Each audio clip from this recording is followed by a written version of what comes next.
TryHackMe, they just released a brand new learning path called Web Application Pentesting. It's an intermediate path, so it's not for beginners, but it is going to be probably the most beginner-friendly thing you can get into to help you get into web app pen testing. That's a little bit above the fundamentals, but still beginner-friendly.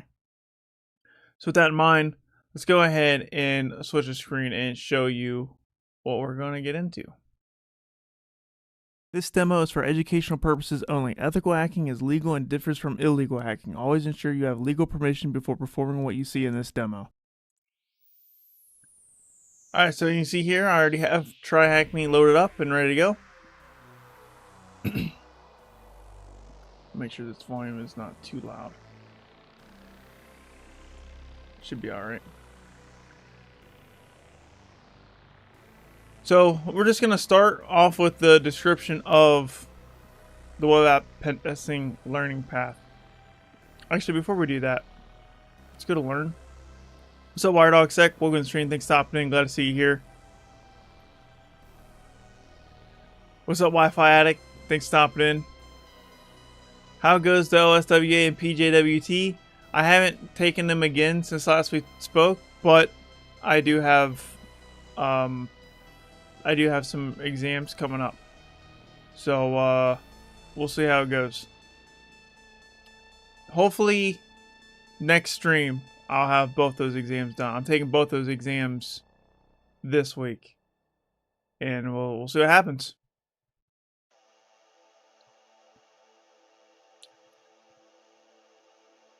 All right, so what was I doing? Oh yeah, learning pass. FYI, Mondays are difficult for me. I usually have classes during this time. Yeah, I figured as much. I've noticed your activity isn't as high on Monday, WireDog. Unfortunately, I switched it to Monday just because that worked best for my schedule, and I didn't mean to make it worse on you.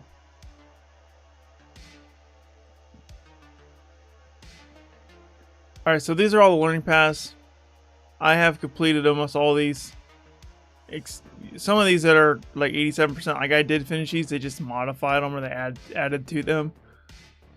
But I would say a good prereq for this would be the web fundamentals. Like if you can do web fundamentals before this, I would recommend that.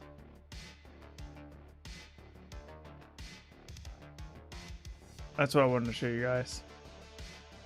It says no prior knowledge. I mean, I haven't done this yet. This is brand new to me. It literally just came out. But I would say you'd probably want to do the web fundamentals learning path before the web app pen testing learning path. Anyone heard if they are doing a side quest like last year? Who? What side quest? TryHackMe? What's a side quest? The only thing I know, like, they do the Advent of Cyber every year, but I'm not sure what the side quest is. I've been going through the bug bounty courses on TCM Web App. Oh, nice. That's the same one that I'm doing then. The bug bounty course, that's the... It used to be the PJWT, the Practical Junior Web Tester, but they changed the name to Practical Web Tester Associate. What's up, Kenneth? Thanks for stopping in. Glad to see you here. Also, Cypher, thanks for stopping in. Web application pen testing. Every day you interact with web application. We're doing one right now. Just for the information here means you're using a web application. I just said that. Understanding how to test web applications is a critical skill required by almost every pen tester. Even if you want to specialize in testing other systems like networks or cloud, a solid baseline of web application testing will greatly assist you in this journey. This path covers key topics that you'll need to understand for web application testing, such as authorization attacks, injection attacks, advanced server-side attacks, advanced client-side attacks, HTTP request smuggling. Completing this learning path will allow you to learn and become a great web application pen tester. It says no prior knowledge required. I mean, like I said, this is an intermediate level thing. It's not a beginner level one. They labeled it as intermediate. So I would say it's probably in your best interest to do the web app fundamentals before you go into this one for sure. All right, so the first module is authentication. So master exploit authentication mechanisms through real-world scenarios covering enumeration and brute force session management, OAuth, MFA, 2FA, and JWT. That's Java Web Tokens. Sorry, JSON Web Tokens. Vulnerabilities. So we're gonna, like I said, none of these, I haven't done any of these. These are all brand new. I think these are brand new, but these are all new to me at least. So we're gonna click on this. And if you guys don't know how to get started with TryHackMe, so basically once you start an account, create an account, and you want to connect to the labs, I'm going to connect to the lab with my own virtual machine. We're going to hit join room here. And you can start the attack box and it will load up, I guess, browser-based thing, but it's a little slow in my opinion. And I used to do that all the time because it's easy. It's literally easy with one click to set up. But I like using my own Kali Linux because I've, Kali Linux and the attack box is same browser-based stuff. If you want to use your own, come over here and click access machines, and then you would download the OpenVPN, and then you would just download whatever operating system you're using. So if you're using Kali Linux, you would hit Linux and just click Linux here, and then click download, and then it will download the OpenVPN pack. And then once you have it downloaded, we change directory to our downloads. We would just do an OpenVPN, and we would do Kyser Clark.ovpn, and then push enter on that. And then if you see initialization sequence completed like this, that means you're connected and good to go. And then we'll open up a new tab here. This will be my TryHackMe tab, I guess. Well, what the heck? Oh, here we go. Alright, that was pretty easy. That's how you connect to the labs with your own Kali Linux VM. And that's what we're going to be doing because that's what I like to do nowadays. When I first got started, I definitely used the attack box because you literally click it and it's like right there in your browser. But since I already have Kali Linux like really set up and good to go, it's a lot easier and better for me to do that. Last year, TryHackMe did Advent of Cyber side quest that was a bit harder than the AOC. There was clues peppered throughout AOC. Oh, I did think I hear about that. There were special prizes. Oh, that's pretty cool.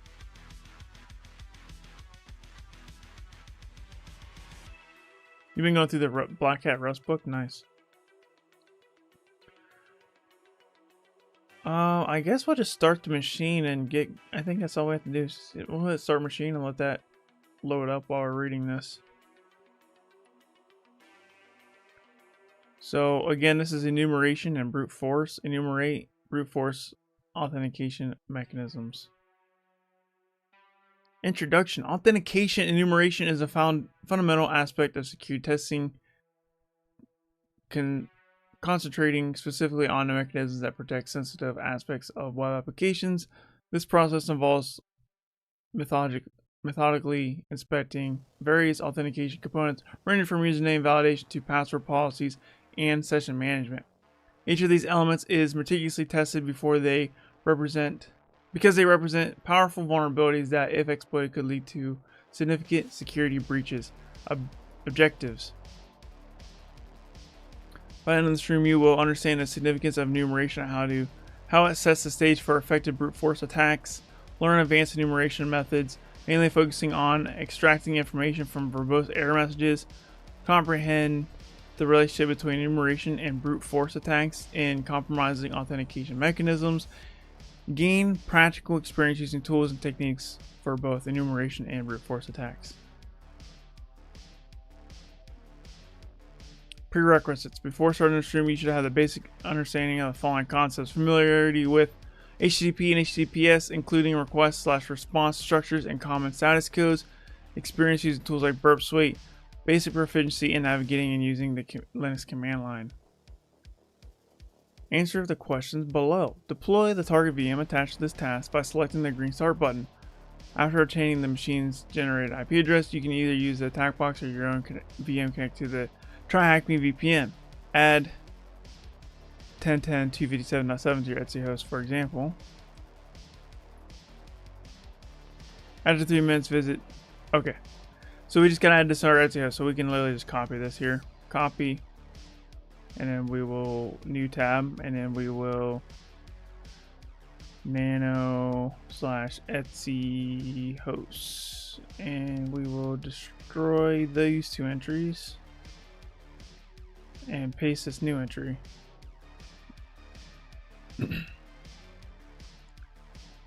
Save that file. We can cat Etsy host, make sure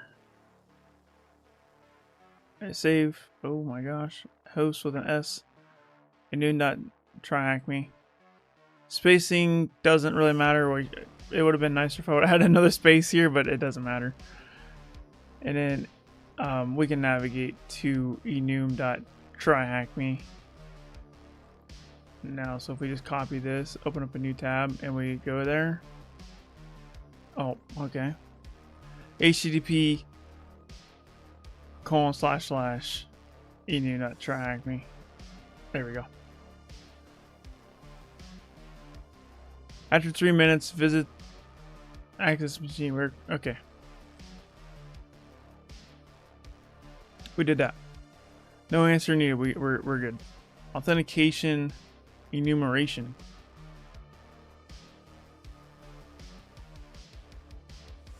What's up, Stormy? Boy on the stream, thanks for stopping in. Glad to see you here. Authentication, enumeration. Think of yourself as a digital detective. Dang, dude, I forgot my magnifying glass. I'll be right back. I gotta go to the store. It's not just about picking up clues, it's about understanding what these clues reveal about the security of a system. This is essentially what authentication enumeration involves. It's like piecing together a puzzle rather than just ticking off items on a checklist. Authentication enumeration is like peeling back layers of an onion. You remove each layer of system security to reveal the real operations underneath. It's not just about routine checks, it's about seeing how everything is connected. Identifying valid usernames. Knowing a valid username lets an attacker focus just on the password. You can figure out usernames in different ways, like observing how the application responds during login or password resets. For example, error messages that specify this account doesn't exist or incorrect password can hint at valid usernames, making an attacker's job easier. Password policies. The guideline when creating passwords can provide valuable insights into the complexity of the passwords used in an application. By understanding these policies, an attacker can gauge the potential complexity of the passwords and tailor their strategy accordingly. For example, the below PHP code uses regex to require a password that includes symbols, numbers, and uppercase letters, as you can see here.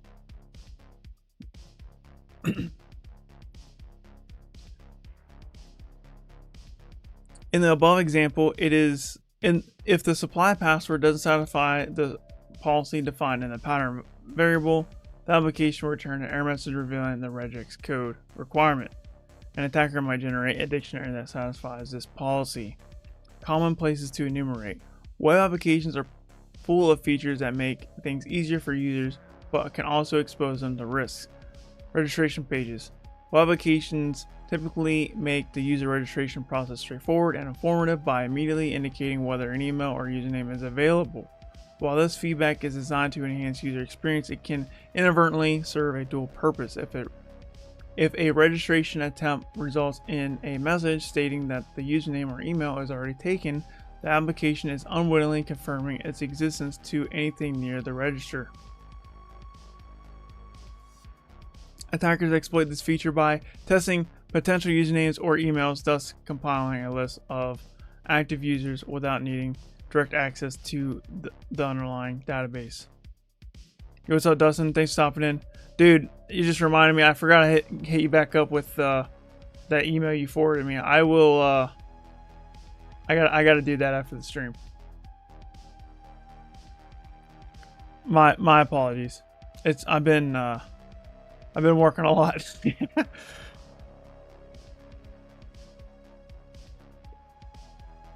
But I'm doing good, man. Thanks for asking. How about yourself? Thanks for stopping in, man.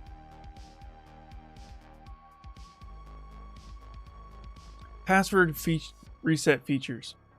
Password reset mechanisms are designed to help users regain access to their accounts by entering the details to receive reset instructions. However, the differences in application response can unintentionally reveal sensitive information. For example, variations in an application's feedback about whether a username exists can help attackers verify user identities. By analyzing these responses, attackers can refine their list of valid usernames, substantially improving the effectiveness of subsequent attacks.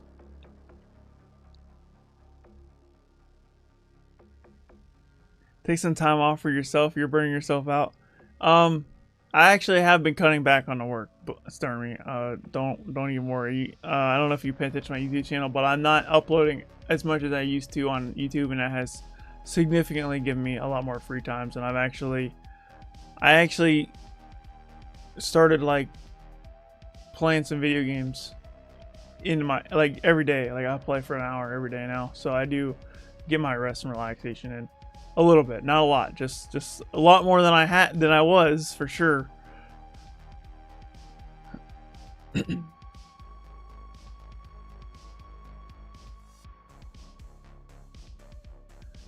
Verbose errors messages during login attempts or other interactive processes can reveal too much. When these messages differentiate between username not found and incorrect password, they're intended to help users understand their login issues. However, they can also provide, did I read this? Attackers with definitive clues about valid usernames, which can be exploited for more targeted attacks. Come play video games with you. I've been playing God of War Ragnarok, and that one's a single player game, as you might know. And I've been playing, what's the other one? Balatro, the card game. I don't know if you guys heard that one. That game was addicting, dude. Balatro. It's really fun. I was like, man, so I bought God of War Ragnarok online, and I had to wait a couple of days for it to get shipped in from Amazon because I like the discs. I don't like the digital downloads. And GameStop wanted to charge like $70 for it. I was like, well, screw that. I can get on Amazon for like $40. It's saving like $30 something. And I thought I bought it on Amazon, and I was like, man, I got this PlayStation and this TV, but I don't got no games to play. So I was trying to find a game that was like something that I can just play for a day or two. And I was like, I settled on Balatro because I wanted some kind of strategy game, because I wanted to use my brain, right? I wanted something to like challenge me, right? I didn't want to like I really do like games that challenge my intelligence, you know. So I got that game, and boy am I addicted. It's hard for me to put that one down. What's up, Rihanna? Thanks for stopping in. Glad to see you here. How you doing today? You never heard of Balatro? It's actually a contender for Game of the Year, believe it or not, which is crazy. It's an indie game. It's so simple too. It's like poker on steroids. It's really good. Gets on COD to relax. Rage quits an hour later. Dude, that's the fact. I can't get on COD. That will destroy any relaxation. That's more frustrating than not getting your payloads to work on the web app that you're trying to hack. Data breach information. Data from previous security breaches is a goldmine for attackers, as it allows them to test whether compromised usernames and passwords are reused across different platforms. If an attacker finds a match, it suggests not only that the username is reused, but also potential password cycling, especially if the platform has been breached before. This technique demonstrates how the effects of a single data breach can ripple through multiple platforms, exploiting the connections between various online identities. What type of error messages can unintentionally provide attackers with confirmation of valid usernames? I believe it's going to be registration pages.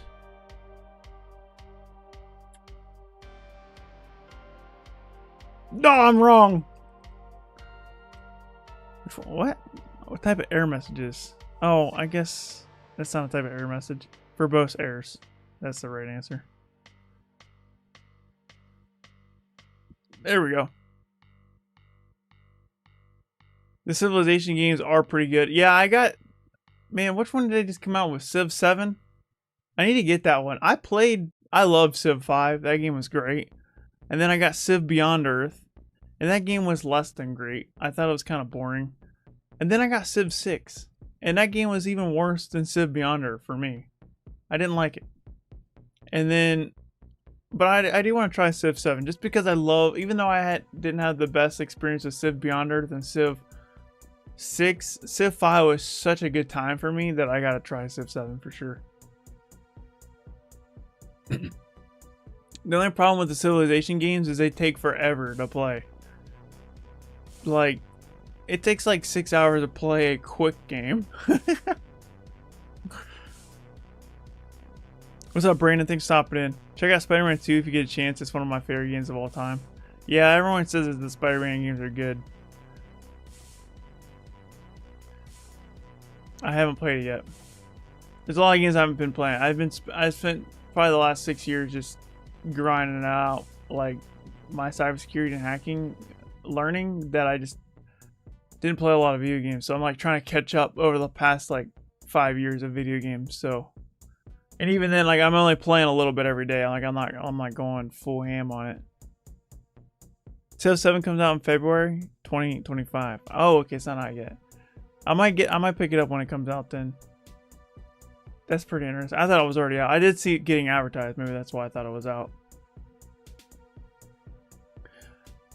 Enumerating users via verbose errors. Understanding verbose errors. Imagine you're a detective. That's the second time you told me that, TryHackMe. With a knack for spotting clues that others might overlook. In the world of web development, verbose errors are like unintentional whispers on a system, revealing secrets meant to be kept hidden. These detailed error messages are invaluable during the debugging process, helping developers understand exactly what went wrong. However, just like an overheard conversation might reveal too much, these verbose errors can unintentionally expose sensitive data to those who know how to listen. Verbose errors can turn into a goldmine of information, providing insights such as internal paths, like a map leading to a hidden treasure. Now we're pirates now, look at this. These reveal the file paths and directory structures of application servers, which might contain configuration files or secret keys that aren't visible to a normal user. Database details. Offering a sneak peek in the database, these errors might spill secrets like table names and column details. User information. Sometimes these errors can even hit a username or other personal data, providing clues that are crucial for further investigation. I'll stand by this. Dark Souls 2 is the most delightful and frustrating game to ever be played. I played the Demon Souls, the first one, the original Demon Souls, not the remake, the original one back in the day that came out like the PS3 and 360 era.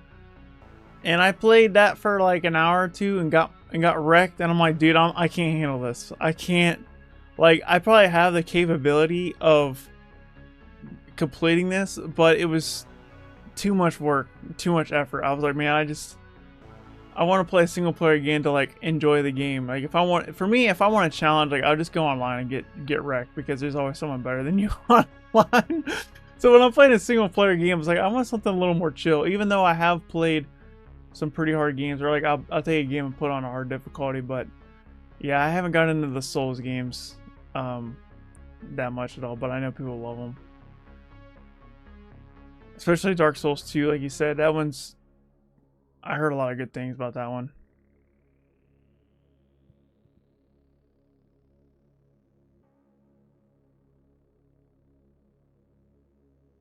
Inducing verbose errors. Attackers induce verbose errors as a way to force the application to reveal its secrets. Below are common techniques used to provoke these errors. Invalid login attempts. This is like knocking on every door to see which one will open. By intentionally entering incorrect usernames or passwords, users Attackers can trigger error messages that help distinguish between valid and invalid usernames. For example, entering a username that doesn't exist might trigger a different error message than entering one that does, revealing which usernames are active. SQL injection. This technique involves slipping malicious SQL queries into entry fields, hoping the system will stumble and reveal information about its database structure.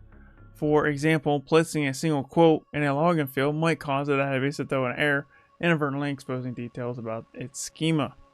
File inclusion / path traversal. By manipulating file paths, attackers can attempt to access restricted files, coaxing the system into errors that reveal internal paths. For example, using the directory traversal sequences like .. could lead to errors that disclose restricted file paths. What's up, Neeraj? Am I saying that right? If I'm not, just let me know. But thanks for stopping in. Glad to see you here. Try GTA 6. GTA 6 isn't even out yet, is it? Did it? No, it didn't. Dude, I am so far. When does it come out? I know it got. It's like on the cusp of coming out, at least, right? I don't think it's out yet, right? No, it definitely isn't. I don't know, though. Form manipulation. Tweaking form fields or parameters can trick the application into displaying errors that disclose back-end logic or sensitive user information. For example, altering hidden form fields to trigger validation errors might reveal insights into the expected data format or structure. Application fuzzing. Sending unexpected inputs to various parts of the application to see how it reacts can help identify weak points. For example, tools like Burp Suite and Intruder are used to automate the process, bombarding the application with varied payloads to see which ones provoke informative errors. Can we send Kyser some stickers or t-shirts when he does these videos? They're gonna give me a TryHackMe tie, is what they gotta give me. I would wear that on the stream. By the way, for those wondering, my favorite video game series of all time is Mortal Kombat. Like, that's why I got my Scorpion statue head back there. Like, that's my favorite character, my favorite video game. So, that's my favorite game. And I played the DLC for the new one, Mortal Kombat 1. And I ain't gonna lie, like, I was a little disappointed. Like, man, this story extension is not as good as I was hoping. But I don't know, the Mortal Kombat story is... It was getting good there for a minute, but then it's like, man, now it's like kind of getting weird, and it's like all this time traveling and like alternate realities, and like, oh my gosh, like this is too much, man.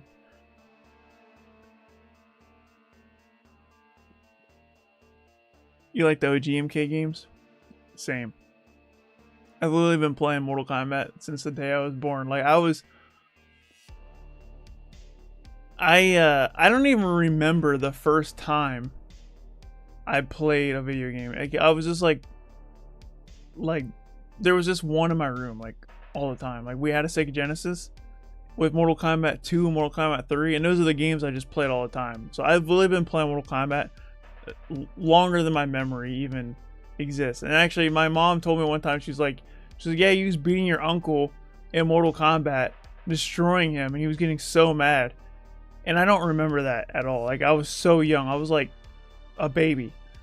And it's kind of funny, but yeah, I've been playing Mortal Kombat like my whole life. And I just, every time a new one comes out, I get it. And my entire childhood and even in my adult life, I've just been playing Mortal Kombat. Favorite game series ever.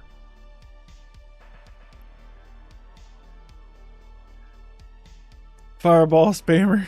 He's a button masher. Nah. The role of enumeration and brute forcing. When it comes to breaching authentication, enumeration and brute forcing often go hand in hand. User enumeration, discovering valid usernames, sets the stage, reducing the guesswork and subsequent brute force attacks.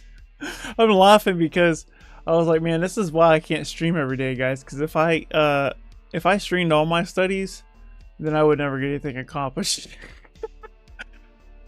That's why I had to take it down to 1 day a week so I can study for real on all the other days out of the week.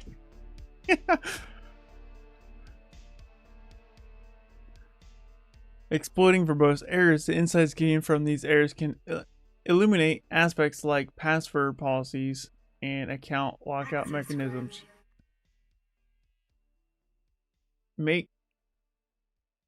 Oh my gosh, I don't know how to say that. Makasneki. Thanks for following over on the Twitch channel. I appreciate you. Have you ever tried COC? I don't know what that is. No, so I would say no.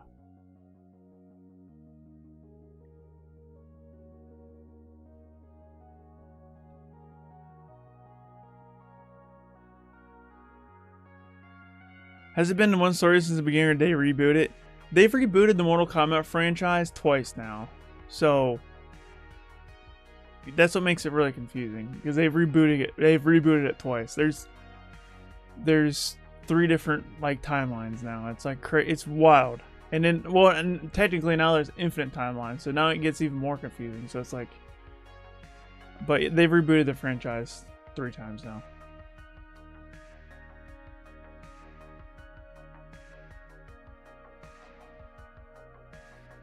That's why the new one's called Mortal Kombat 1, because they literally were like, you know what, we're going to start all over again.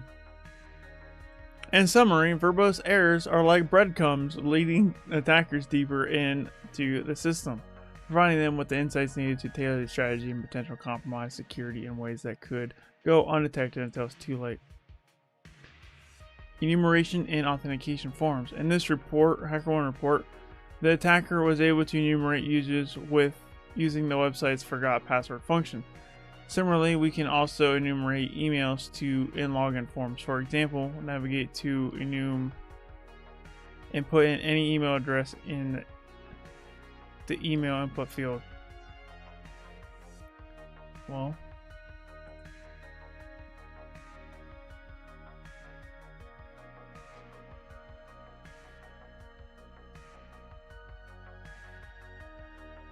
it didn't matter, but I had to do it. See what it does here. Email does not exist. Nice. When you input the invalid email, the website responds, email does not exist, indicating that the email has not been registered yet. However, if the email is already registered, the website responds with an invalid password error message indicating that the email exists in a database but the password is incorrect. Test at test.com. Alright, we'll try that then.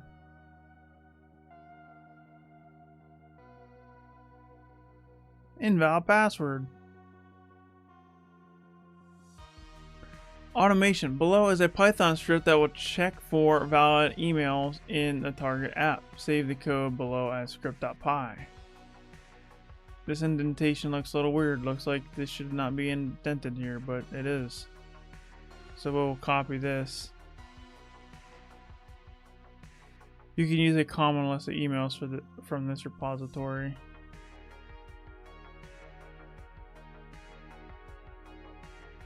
So we'll open up that. Once you download the payload list, use a script on your attack box or your own machine to check for valid email addresses. As a reminder, we strongly advise using the attack box for this task. Why do they keep telling me that? I want to use my own box. Leave me alone.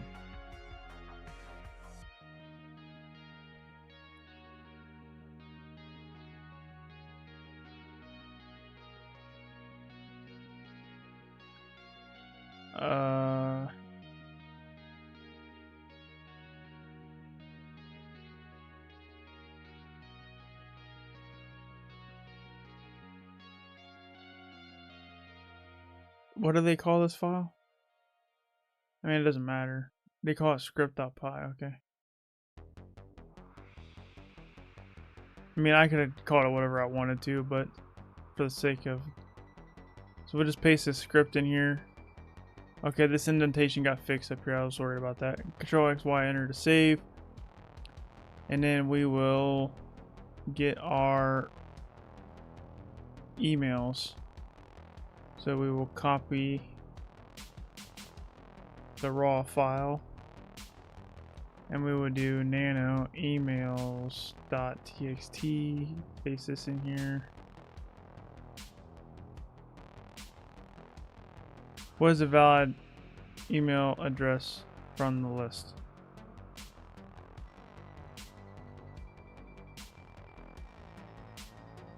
Alright. So we can do Python 3 script.py emails.txt.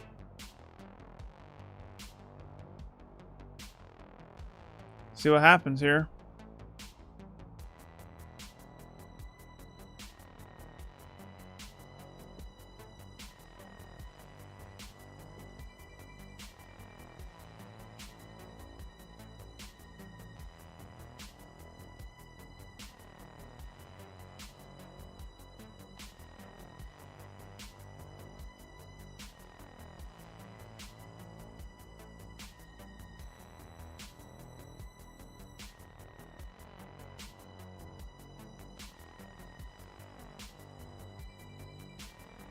You know what game needs to come out? There's two of them that I'd really love to come out. Would be, oh hey, look, we got one. Hold up, we got one.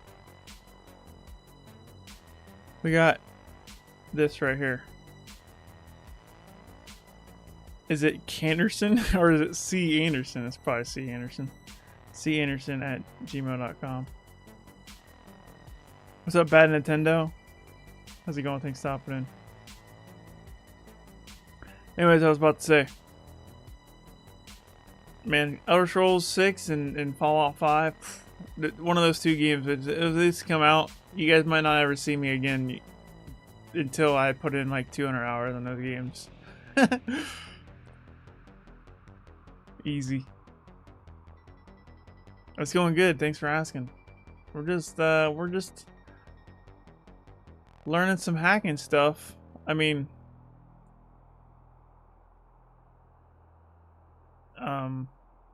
yeah, we're going through the web application pen testing path on TryHackMe.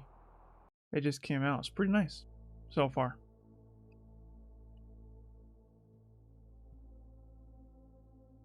Password reset flow vulnerabilities. Password reset mechanism is an important part of the user convenience in modern web applications. However, their implementation requires careful security considerations because poorly secured password reset processes can be easily exploited.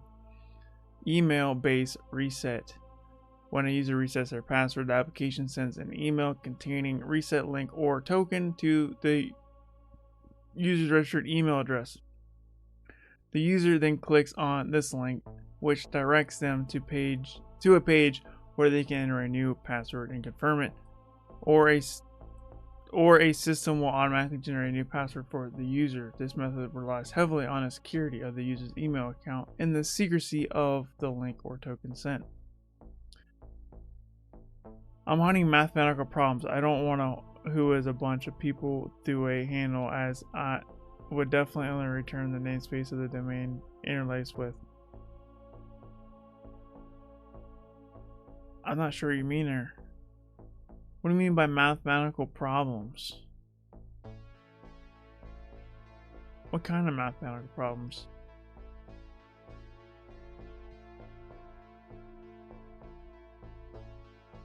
Security question based reset. This involves the user answering a series of pre-configured security questions they had set up when creating their account. If the users are correct, the system allows the user to proceed with resetting their passwords.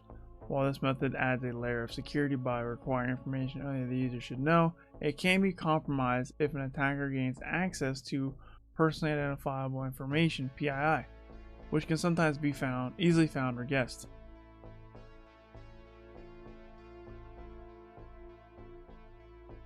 I need something to devote my life towards solving and not solving it in a few days.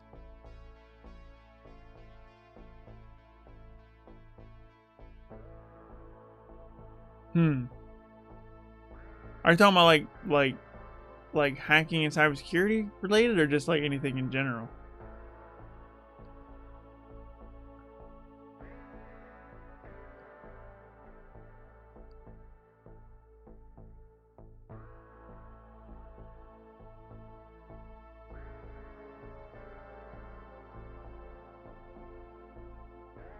SMS based reset. Or did we already do this one? No, we didn't. SMS based reset. This functions similarly to email based reset, but uses SMS to deliver a reset code or the link directly to the user's mobile phone. Once the user receives the code, they can enter it in on the provided web page to access the password reset functionality. This method assumes that the access to the user's phone is secure, but it can be vulnerable to SIM swapping attacks or intercepts. Each of these methods have its vulnerabilities.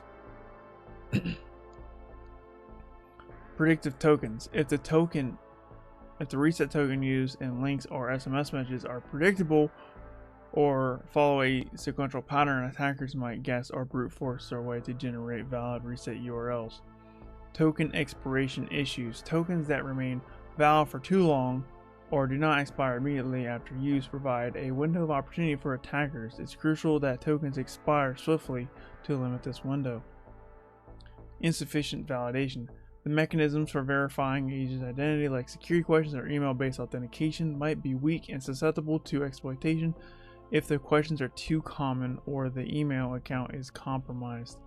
Informative disclosure. Any error message that specifies whether an email address or username is registered can inadvertently help attackers in their enumeration efforts, confirming the existence of accounts.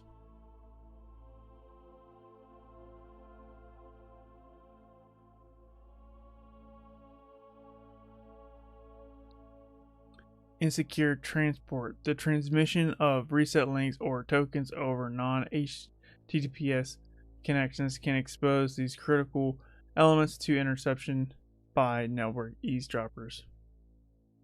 Exploiting predictable tokens. Tokens that are simple, predictable, or have long expiration times can be particularly vulnerable to interception or brute force.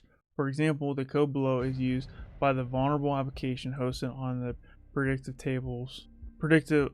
Predictable Tokens Lab. So it's just a random token in between 1 and 200. The code above sets a random 3-digit PIN as the reset token on the submitted email. Since the token doesn't employ mixed characters, it can be easily brute forced. To demonstrate this, go to here. Navigate to the application's password reset page and put admin.com to the email input field and click submit. The application will respond with a success message. For demonstration purposes, the application uses this reset link.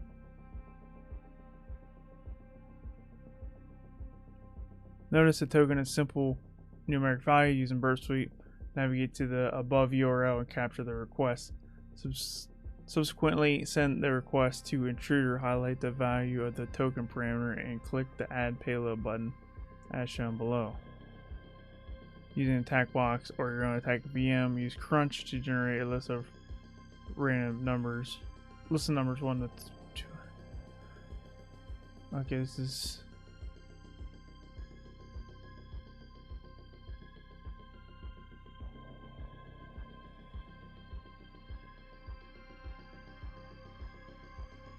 Alright, I don't want to read anymore because I already understand how to do it, and I'll show you guys what it's going to be doing.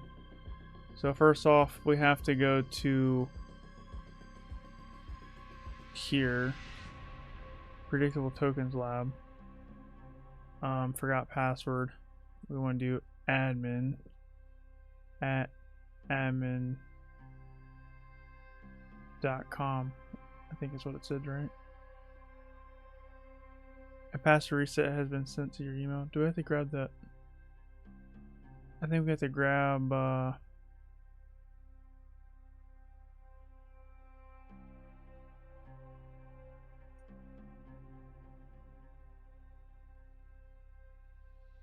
open up a new tab. We'll close out of these and we will paste here.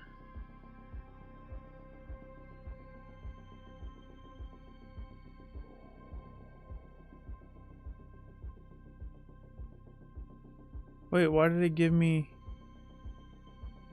It just gives you the answer? Why does it give you the answer?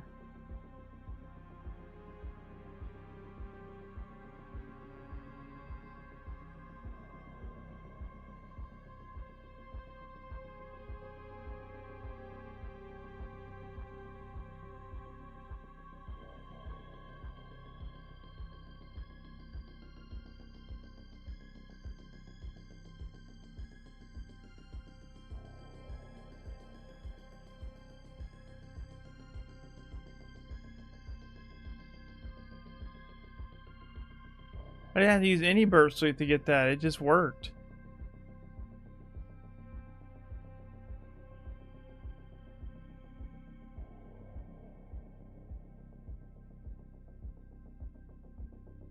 Bayu, am I saying that right? Thanks for stopping in. Glad to see you here. I want to keep watching, but I have to go to bed. That's unfortunate. But don't worry. The video, or this stream will be on you can watch it as a past live stream. If you go to the my YouTube channel and you click on past live streams, then you'll be able to watch the rest of this. You can always watch all my live streams if you miss one or you can't watch all of one.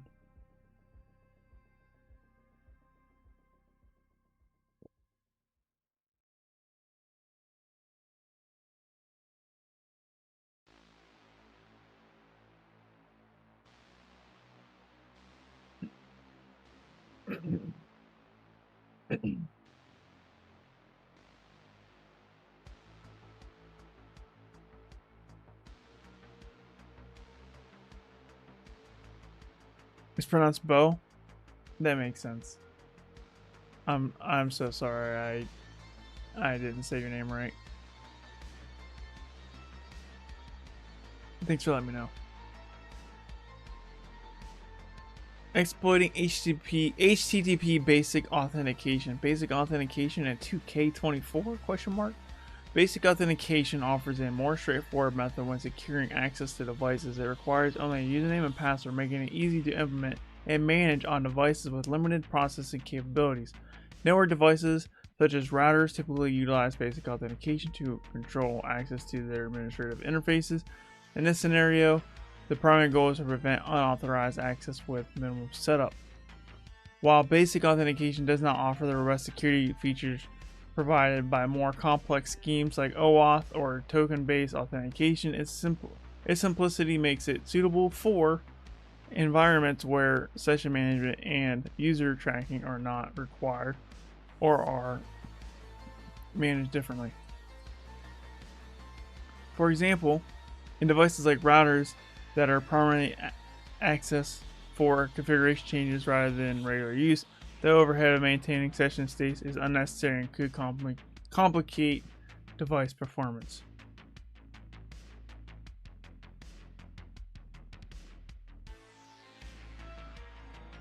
HTTP basic authentication is defined as RFC 7617, which specifies that the credentials, username and password, should be transported as a base64 encoded string within the HTTP authorization header.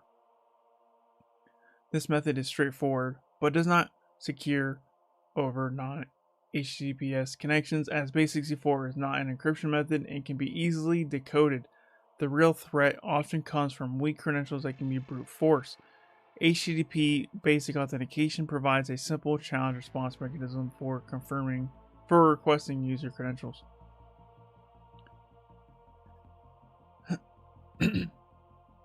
I appreciate you doing this. It makes me want to get off my ass and study. Perfect. That's what this goal. That's what this part of this channel, what it's here for, is just to get people out there and just do stuff, man. Do awesome stuff. But yeah, that's great, because it's hard, but the more you study, the easier it gets, I guess. In a way, sometimes it's like really hard. Yo, TryHackMe added this thing. I just noticed this. Like, I got halfway done with this room before I even realized that my room progress was 50%. This is new to TryHackMe. I never noticed this before. It's been like almost 2 years since I even completed TryHackMe room, guys. Because I completed all the learning paths, and this is finally the first learning path that I wanted to accomplish. Because they've been adding a lot of blue teaming paths, and blue teaming is cool and all, and it's definitely necessary. But me, I'm a red teamer. I'm a pentester. So when they added the web app pentesting, I was like, dude, I gotta get on that. It really is hard, man. Yeah, well, like I was trying to say, like, it's hard at first, and it gets easier with time. But there's some things that don't get easier with time. Like, as long as you keep leveling up, like, it gets harder and harder. You know, for me, it's like this right here is easy for me because I've done this before. But when it comes to like trying to learn new stuff, that's when it gets hard. You're like, oh my gosh, like, yeah, it's so much information. But as long as you're having fun doing it and you're actually enjoying what you're learning, that's the main thing, and you'll make progress. And sometimes the progress is slower than you want it to be. At least it is for me. More times than I want it to be slower. Like I want it to be faster than what it is. But when you try to rush the process, then that's when you end up really in trouble. All right, so we have a client and a server. This is the basic authentication here. I'm just gonna pause here for a sec.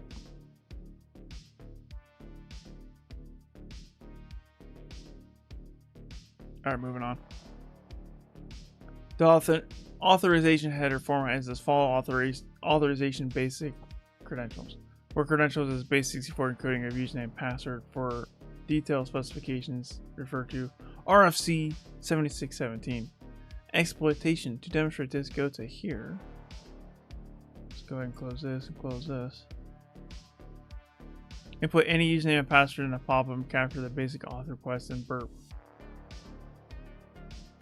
Right-click the request, send it to intruder.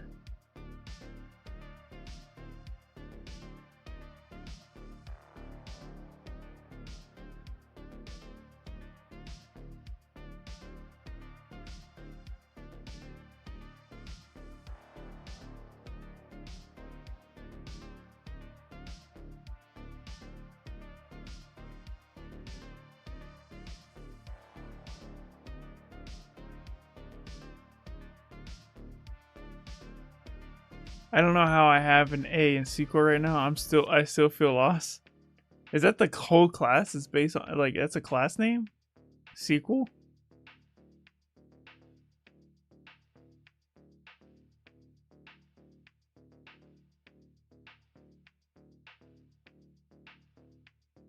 Are you going for a computer science degree or something?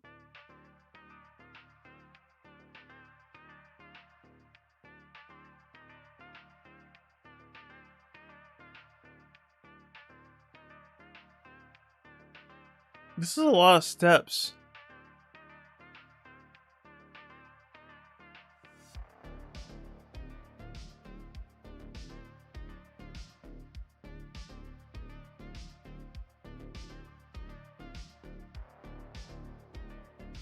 Try using Hydra instead of burp to brute force the password.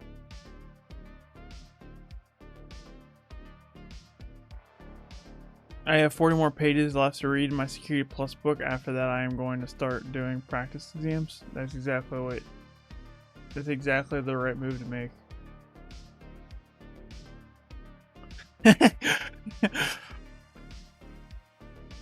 Water Dog's like, he just puts an LOL in there. I don't know what he was LOLing about, but probably the fact that I said, this is a lot of steps. Showing you how to use the intruder. Yeah, I was like, I don't feel like reading this right now. I kind of just want to do it. Let's just do it. All right, so if let's let a burp here.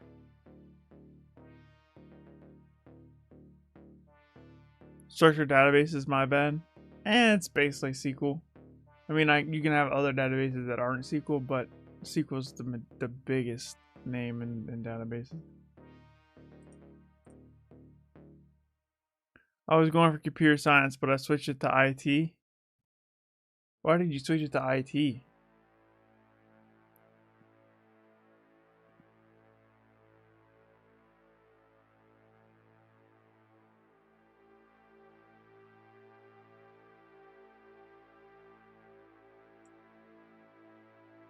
Good night, Bo. Thanks for watching. Thanks for hanging out. Take care. Sleep well. See ya on the next stream. I don't feel as though if it was right for you. Yeah, that makes sense.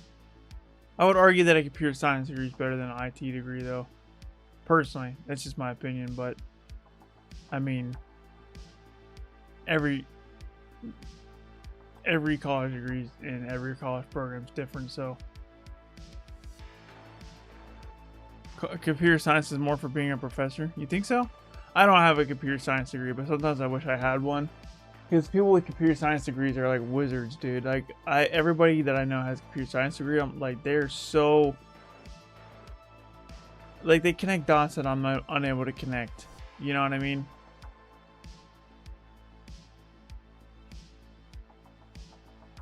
All right, so what do I gotta do? Let's go proxy. Alex98 Best, thanks for following over on Twitch. I appreciate you.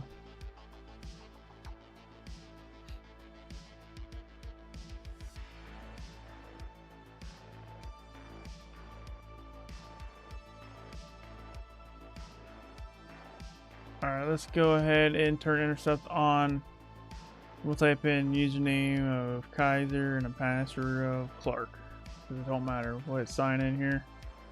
I should get something on my burp traffic, or maybe not. What?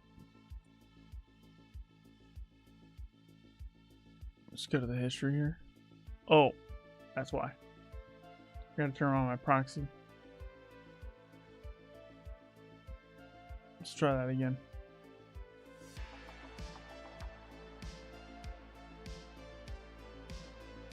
Turn intercept back on.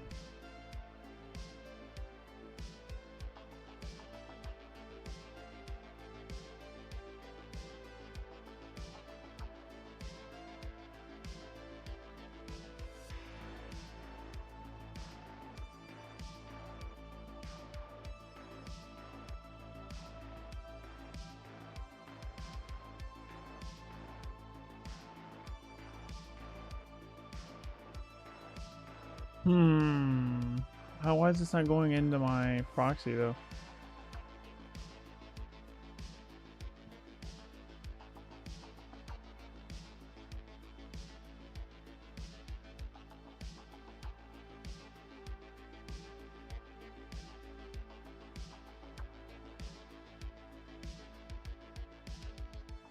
Turn intercept off real quick.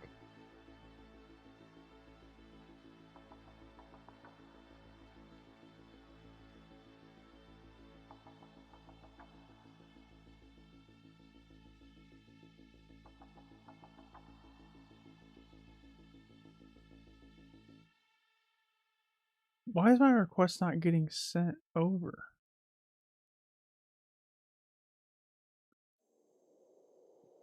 It's a get request. It's a get request? I don't have any get requests in here.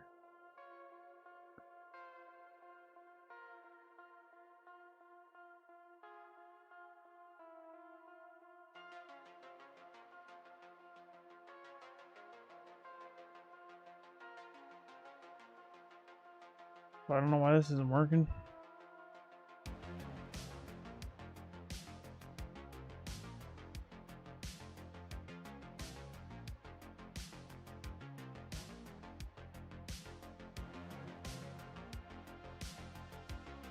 It's not letting me capture it.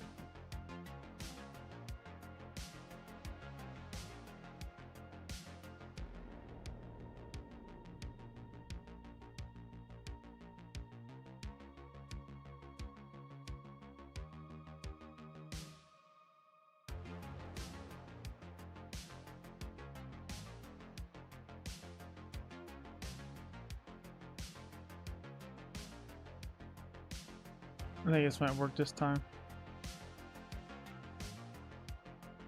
Did that work? There it is. Okay, perfect. I don't know why that didn't work the first couple of times, but now it does. Okay, so here's our get request right here with our PHP session ID, which that aligns with what they're showing us right here. Yeah. No, I need authorization. I need a basic token. That's not. Oh, here we go. Send this get request. So we'll send this to Intruder.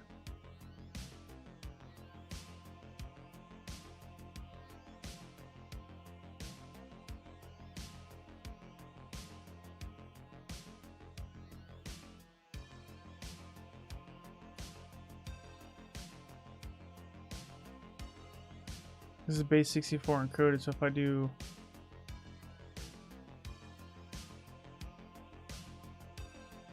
base 64 decode, yeah, there we go. So all I have to do is How to get their password list. Which one do they tell me to use? Common credentials. 500 worst passwords. Okay.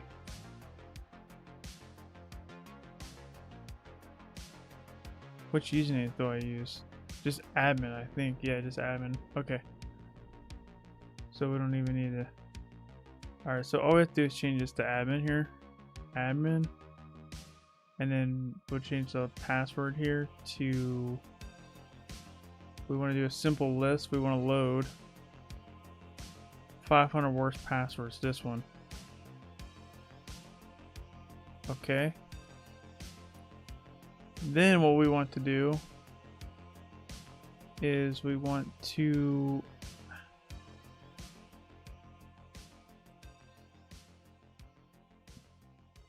there's a way to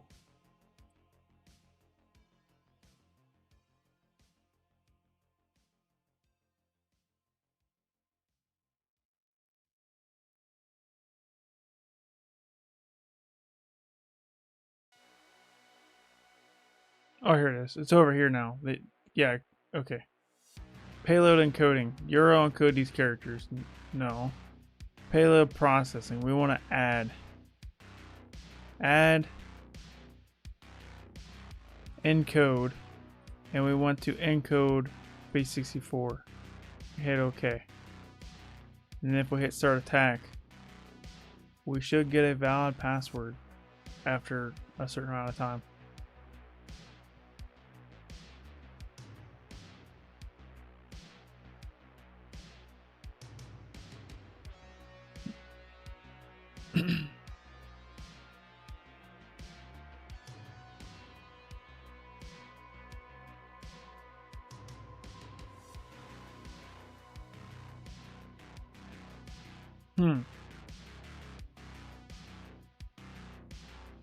I did something wrong.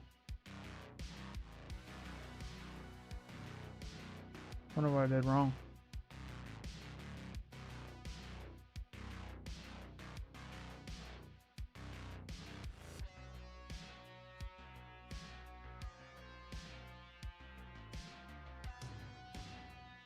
I did do base 64 encode.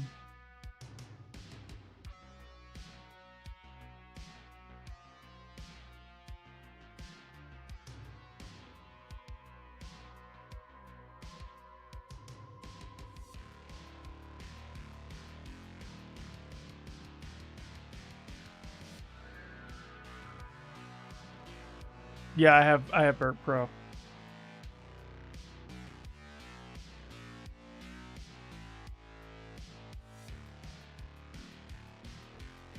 It's definitely worth the money, even though my employer paid for it, so I didn't pay for it.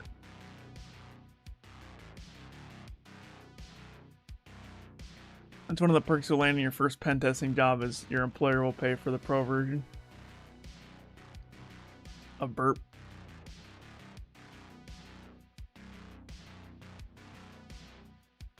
Wonder what I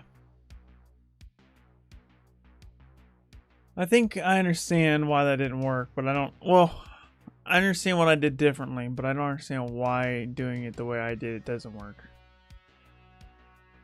Because they're adding a prefix, so we'll just do it the way they're telling to do it. But I don't see how it's any different than the way I did it.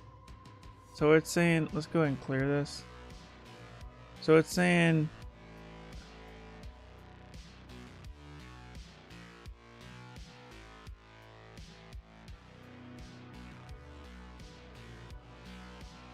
we're adding this. And then we're going to add a prefix, and it's going to be admin this.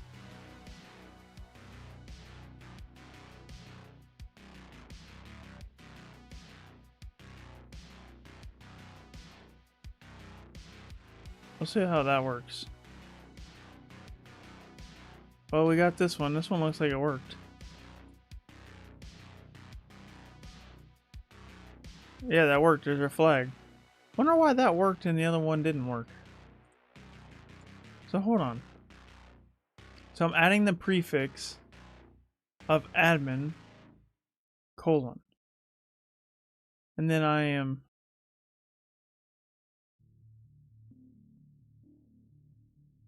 I understand now. I mean, how can I explain that to you guys? Oh, why that first one didn't work. Okay, let me see here. So the first time what we tried was this. So let's clear this. So I figured, oh, if I just, because I know I wanted admin to be tested. So I just like, okay, I just need to brute force a password, which is why I added this here, right?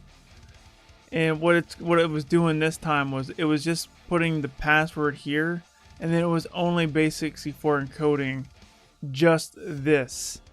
But the whole thing needs to be base64 encoded. So you need to do it like this. You need to add the whole thing here. Oh, I'm messing this up. Let's go and clear this. So you need to select the whole thing, add it, and then after that you need to add the prefix, because when it tests, it's putting these usernames. So for example, it's going to put the word password in place of this whole string here. So it's losing the admin colon, which is why you have to add a rule where it says add prefix admin colon, and then you have to base64 the whole thing, and that's why that one worked. So the first time I tried it, I wasn't encoding admin as well. That's why it wasn't working the first time I tried it. I got my flag, but I gotta put it in right here. Easy. Try using Hydra instead of burp to brute force the password. Alright, if you insist.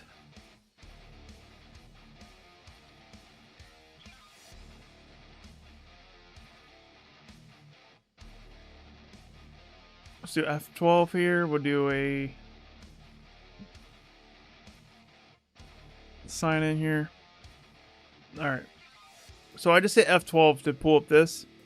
And then on the network tab, you see my get request right here. And you can see my request that I sent. That's not the request I sent. What?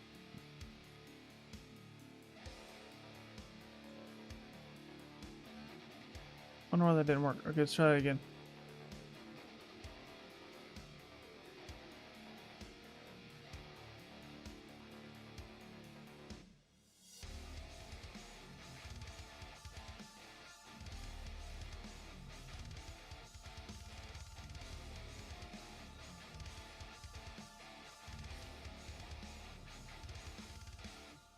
How do you do this with Hydra? I'm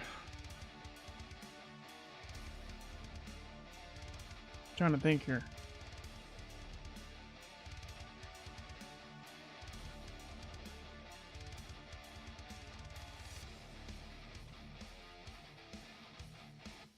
If I can't get the request.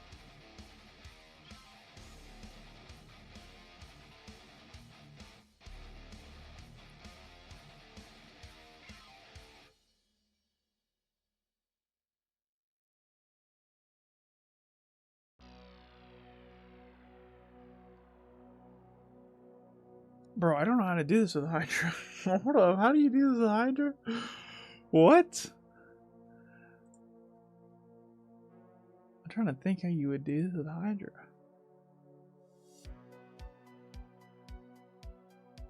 Is Foxy proxy enabled? Yeah, that might be the reason why I'm not getting that. That's a good point. Let's try that again. No, that still didn't work.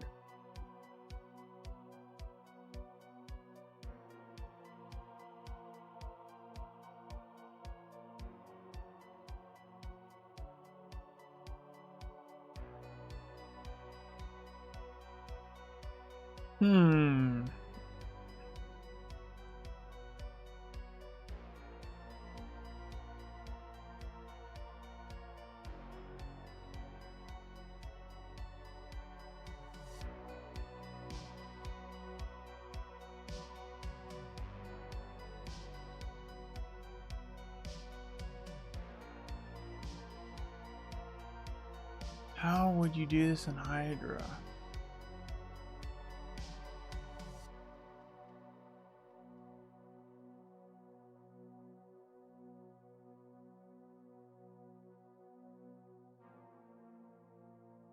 I don't know how to base 64 with Hydra. I'm gonna have to ask ChatGPT. All of it needs to be encoded? Yeah. Bro, I've never encoded anything with Hydra.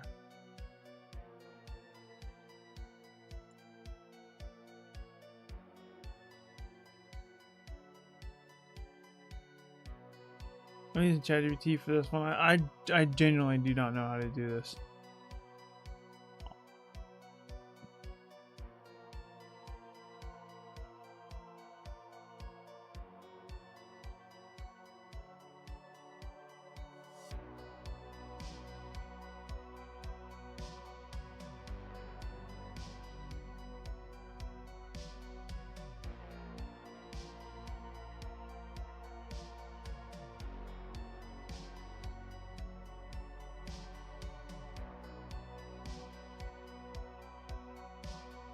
Yeah, I don't know how to encode in Hydra. That's the problem.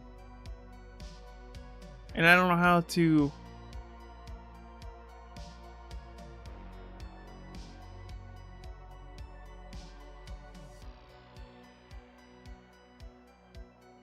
What's the -S stand for? Indicate support. We don't need to do that.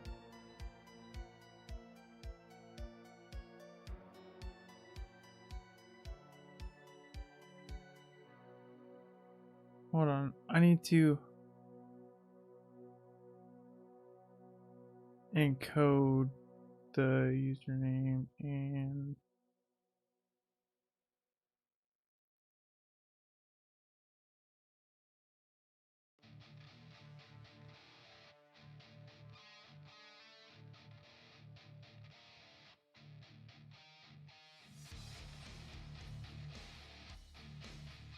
Oh yeah, I didn't even think about that.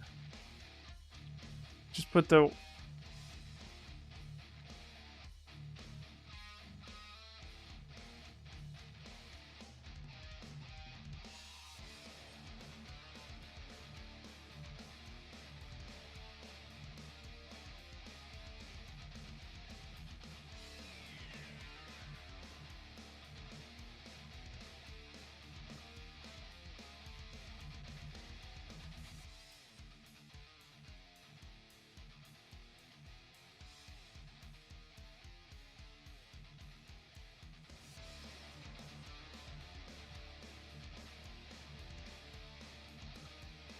Only the user and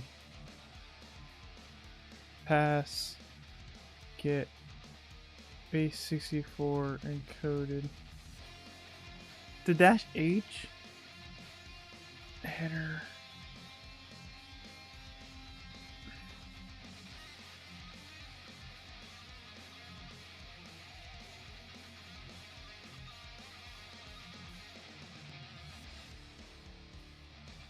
So I guess Hydra has a base 64 option.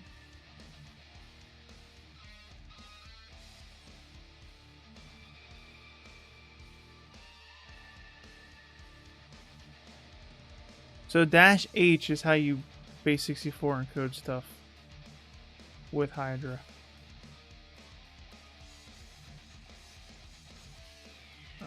Let's try it out then.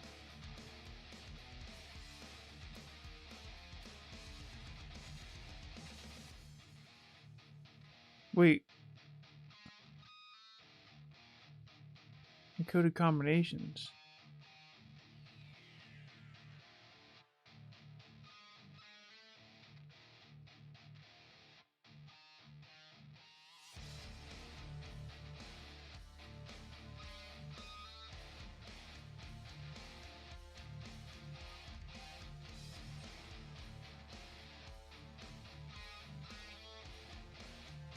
Oh, it doesn't perform base 64 encoding itself. You need to brute force a combination that...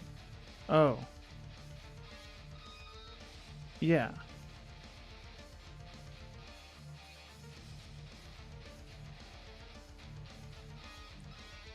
So yeah, you're right. Wire dog, we gotta just base 64 encode them.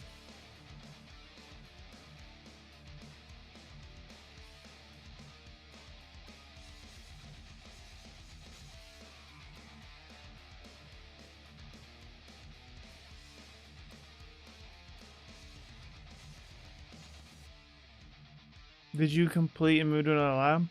I don't know what time when you bounced out. So maybe?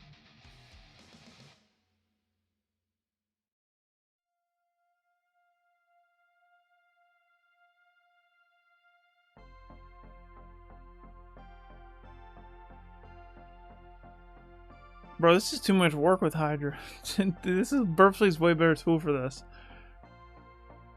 It's like 4 steps here.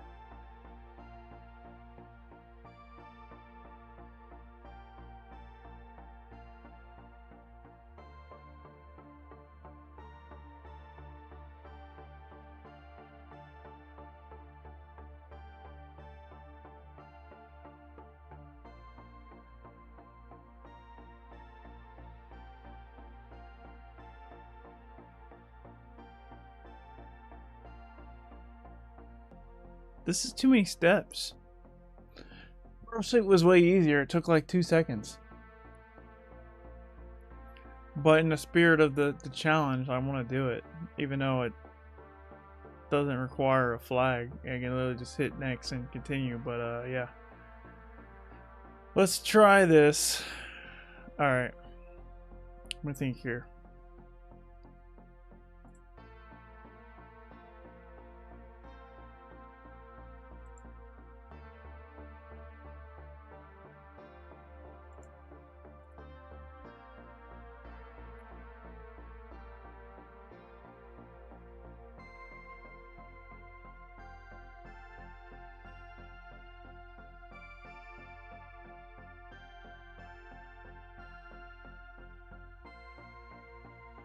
I say that to the end. Nah, I don't want to do it. I want to get through it. I just gotta do this. Oh, this is annoying. Why is this? Why did they ask me to do this with Hydra? This is not a good tool for this, dude.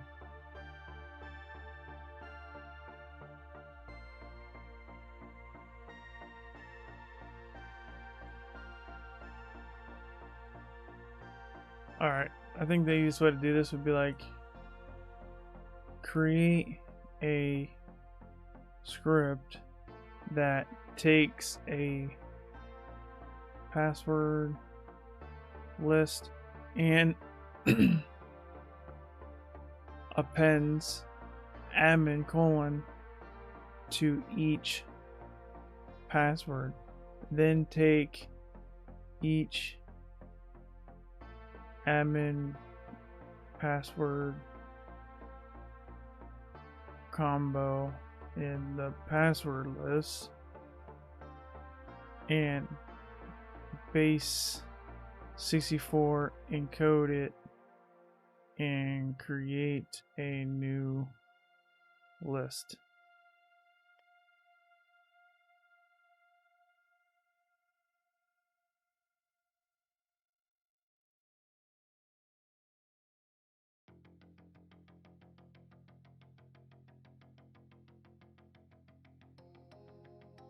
So Jug Pearl, thanks for stopping in. Glad to see you here. To be honest with you, I don't even think Hydra works if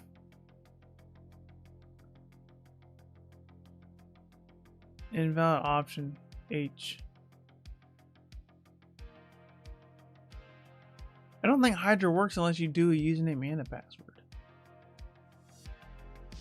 You have a question about bug bounty? I haven't done any bug bounty, but I know of it. I might be able to help you. Go ahead and ask, but full disclaimer, I'm not a bug bounty expert by any means.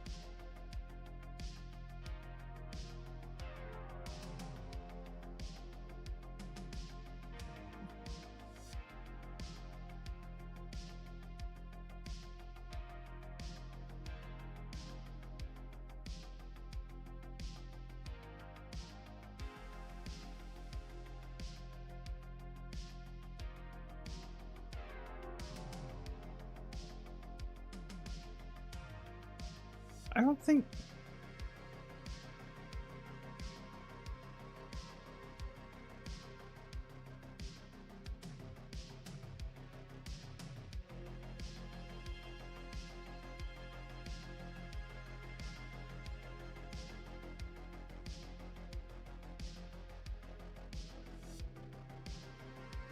I think Hydra needs a username and a password.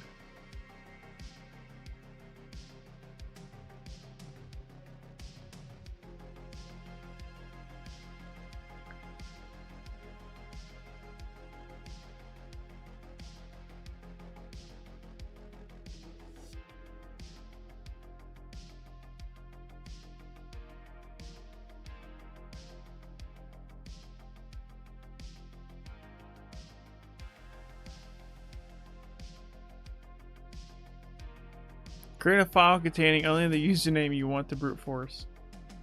Admin in this case. Alright. Nano user.txt. What's up, Julio? Thanks for stopping in. Glad to see you here.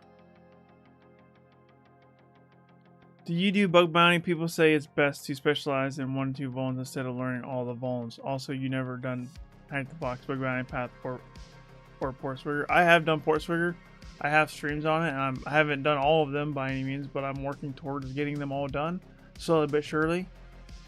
I have plenty of web app experience. I have went through the whole entire practical web tester associate course, which is the bug bounty course on TCM, and then I've also done the OSWA course from offensivesecurity.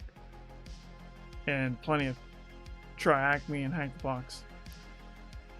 So I have done bug bounty training technically, but I haven't done any bug bounty in the real world, if that makes sense. I'm a pen tester. I do pen testing in the real world, which is quite different than bug bounty. So you never done bug bounty program on HackerOne? No, I don't have an account on HackerOne actually.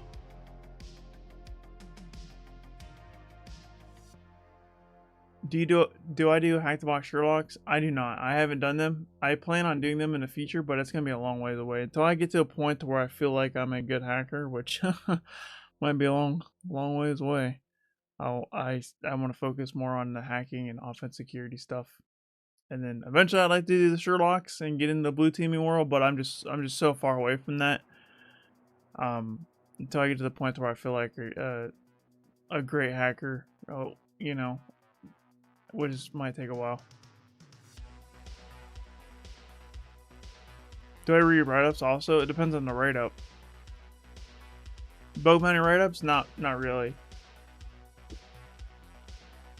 Alright, we're gonna go back over here. Okay. Use the original password list.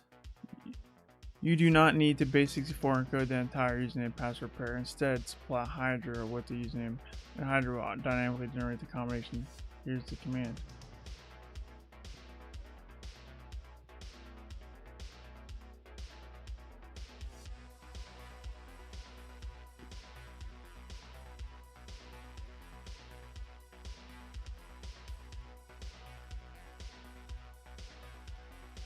What would you say is the best way to be a good hacker? Practical more or theory and practical?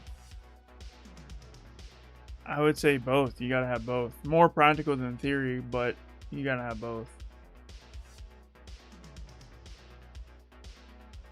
I would say the best way is just do it and all the time. Just like all the time, every day. Multiple hours a day.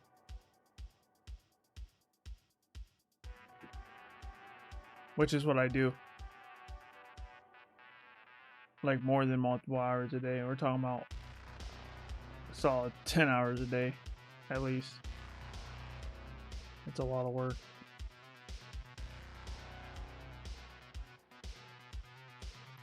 Well, I want to start doing machines, but I don't know how much knowledge to start. Where should I start?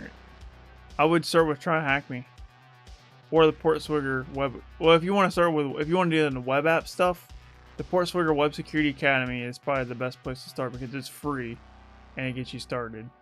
TryHackMe is also a good beginner resource as well. TryHackMe is not free. Well, there is free rooms on TryHackMe, but when you start getting into some of the modules, then you have to be a premium subscriber, which is more affordable than all the other training in my opinion, but it isn't free after a certain period of time. So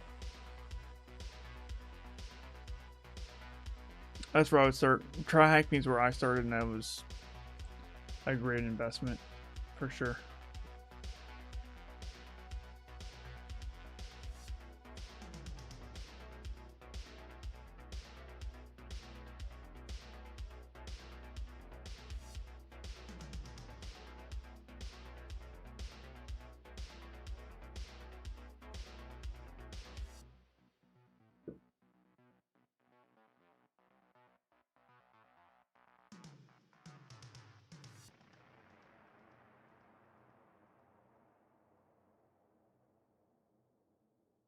Oh, okay. I see what it's doing here.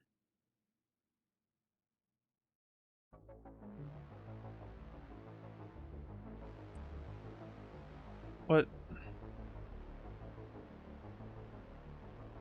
How do I supply the data? This is dumb. If ChatGPT doesn't give me a good answer to this question that I'm about to give it, then I'm just moving on, dude. This is dumb. This is not the tool for this. I don't know why they TryHackMe told me to use this tool.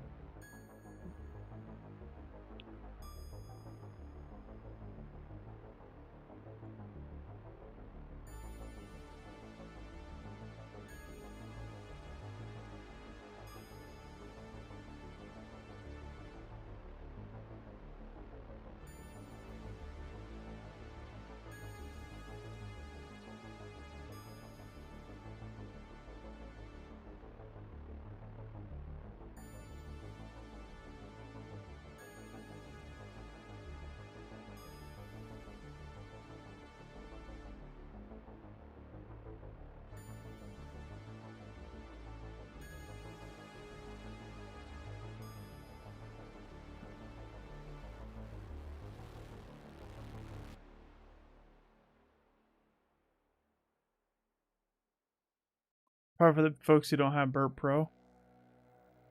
Yeah, but you don't need Burp Pro for this. You can do this with regular Burp Suite as well. It just takes longer, which it would only take a couple minutes. I mean, it's only in the top 500 passwords. It doesn't. Intruder doesn't start throttling until like 1,000 or something like that. Like the free version of the community version of Burp will get through 500 passwords relatively quickly. So you would work just fine without having the Pro.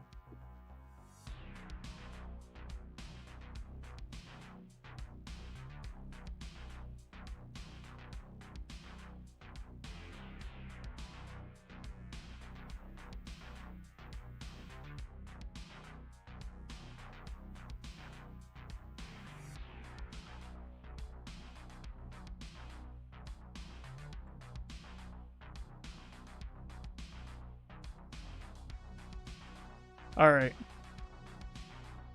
I understand everything now. All right, so we got to do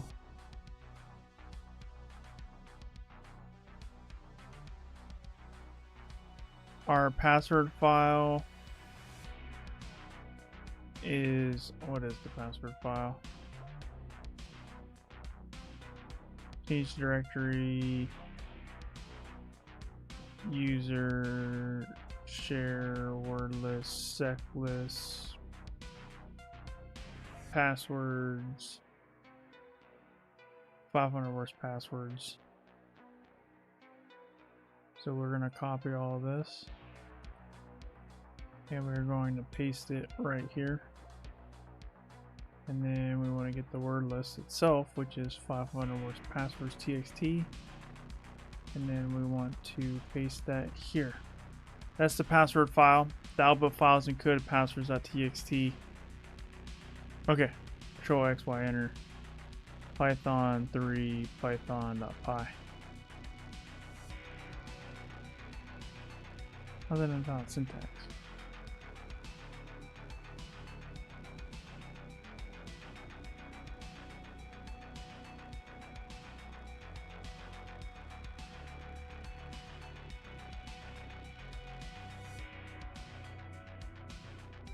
The FFUF would be a way better tool of this, but TryHackMe says specifically Hydra, and I'm stubborn. I want to get it done.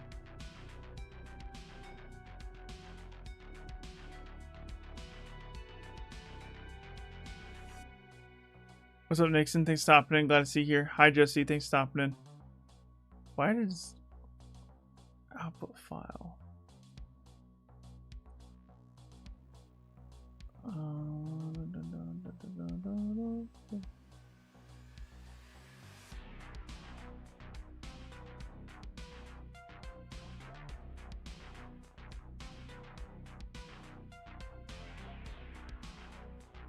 Oh my gosh.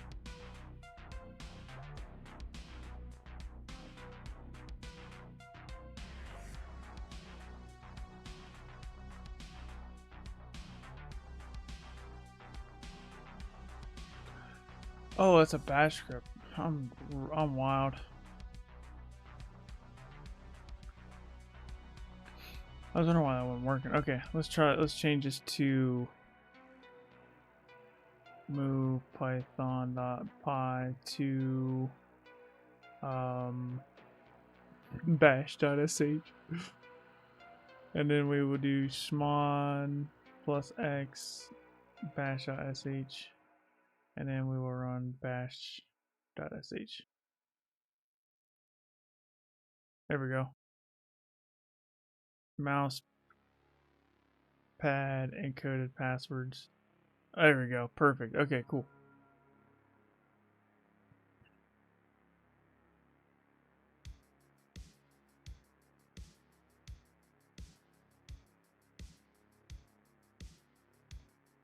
Now I should be able to do this.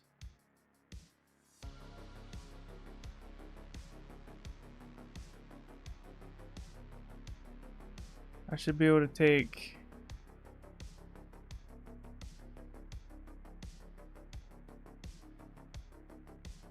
where did that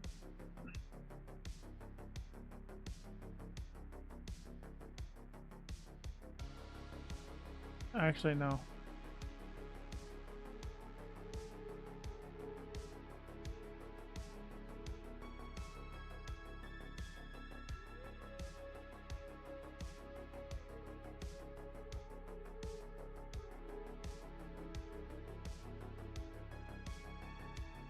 Let's try this.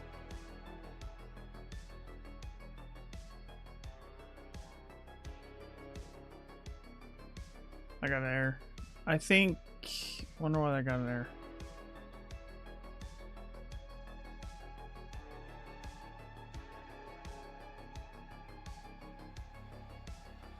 I know why I got an error. Let me go. ChatGPT doesn't know how to use Hydra. It doesn't understand the syntax. So we're gonna go to my GitHub and get the correct syntax. What's up, Johnny? Thanks for stopping in. Glad to see you here. Thanks for the stream and info you share on LinkedIn. Yeah, of course. I'm glad you like it. We need to do. Let's go to EJPT. No, not EJPT. Where's my Hydra notes? Here we go. Hydra. We want to grab HTTP, and then we want to grab something like this. All right.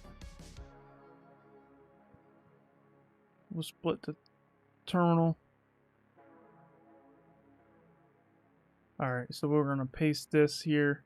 Login fail text. The login fail text. Do we have to have that? Is that required?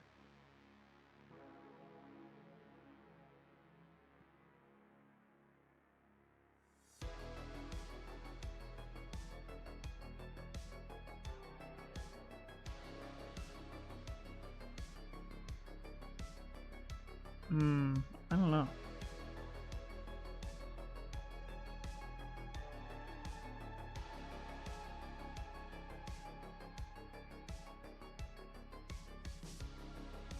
Login page path is this.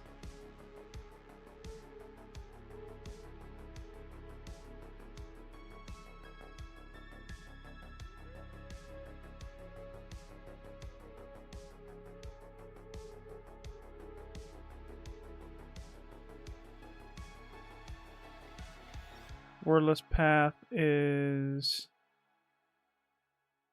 encoded passwords.txt, and then the username does not matter. Okay, that's wrong.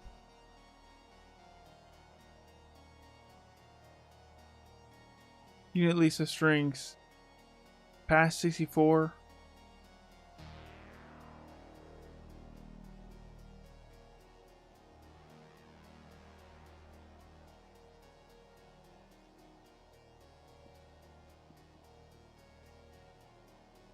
Pass 64 is an argument?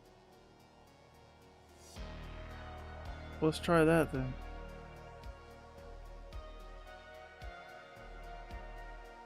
Can you just pass 64 that? That might work.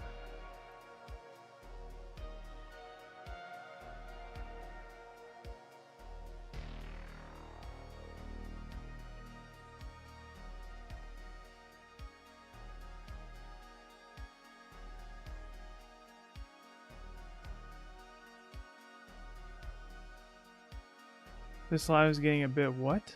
Flantated? I don't even know what that word means, bro.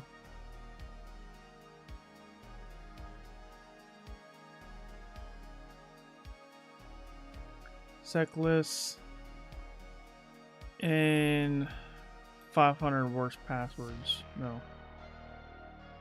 Passwords. 500 worst passwords. There we go. Let's do username admin.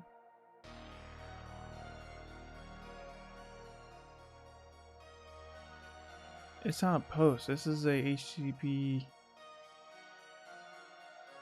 It's an HTTP get lab basic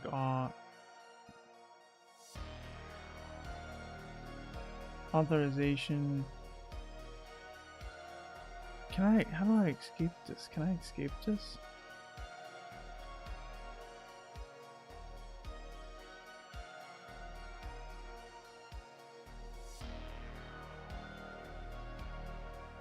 User 64 colon pass 64. Okay, but I need to get rid of this colon somehow. That's the problem. I don't know how to do this.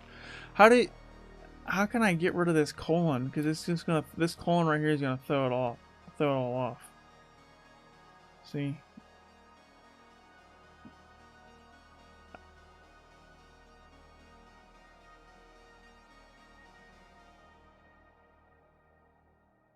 Oh, I guess maybe.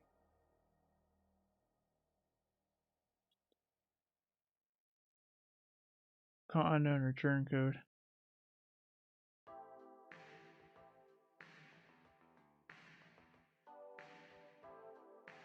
Bro, I would like to know how to do this in Hydra. This doesn't make any sense. I'm moving on. I'm giving up. Because using Hydra for this purpose is honestly dumb. It is probably possible, but it's so complicated that it doesn't make any sense or it's worth your time to even learn how to do that. Because you can do it within Burp Suite in a matter of minutes. So we're just moving on.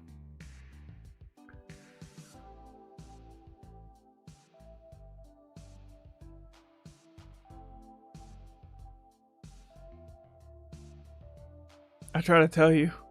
It's stupid, bro. Like, I don't even know why they even told you to do that. Like, I thought it would be a little easier, but yeah, it's dumb. Oh, I don't know. Why would they try Hydra instead? Well, it doesn't say do it. It just says try. I tried. Wasn't successful, but I tried. Wayback URL and Google Dorks. Digging into what application's past can be revealing as examining its present. Wayback URLs. Think of the Internet Archive's Wayback Machine as a time machine. It lets you travel back and explore older versions of websites, uncovering files and directories that are no longer visible but might still linger on the server. These relics can provide a backdoor right into the present system. For example, using TryHackMe as a target, we can see that the website's past version from 2018 to the present.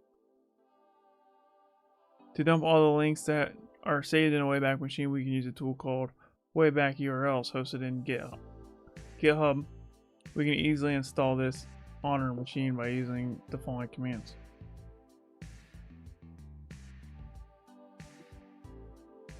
Note, installing this tool is out of scope in this room, and it also recommended to install the tool using your own VM.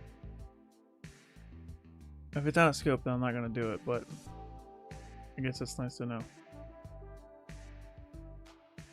Google Dorks. This is where your savvy with search engine shines.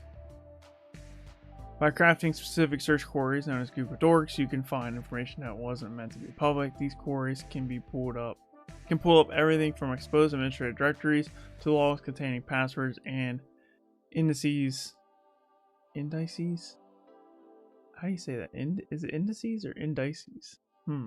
Of sensitive directories. For example, to find administrative panels, cite example.com and URL admin. To unearth log files with passwords, file type, log, password, site. Kind of get the idea. To discover backup directories. Boom. Click me to proceed to the next task. Alright. Conclusion. Throughout this room, we have explored various aspects of enumeration and brute force attacks on web applications. We continue with the knowledge and practical skills needed to conduct thorough security assessments. Key takeaways. Effective enumeration and proper enumeration is crucial for identifying potential vulnerabilities in web applications. Using the right tools and techniques can reveal valuable information that aids in planning further attacks. Brute force efficiency. Optimizing brute force attacks involves creating intelligent order lists, managing attack parameters, and avoiding detection mechanisms like rate limiting and account lockout. Ethical responsibility. Always conduct enumeration and brute force attacks with explicit permission from the system owner. Unauthorized attacks are illegal and can have severe consequences. I can now attack authentication forms. I didn't really like that room, dude. I thought there was a better way to attack author. I think there's way better ways to teach how to attack authorization and authentication. It is what it is. Just gonna terminate this. Terminate the machine. Let's go back to my dashboard. We'll go to the next room.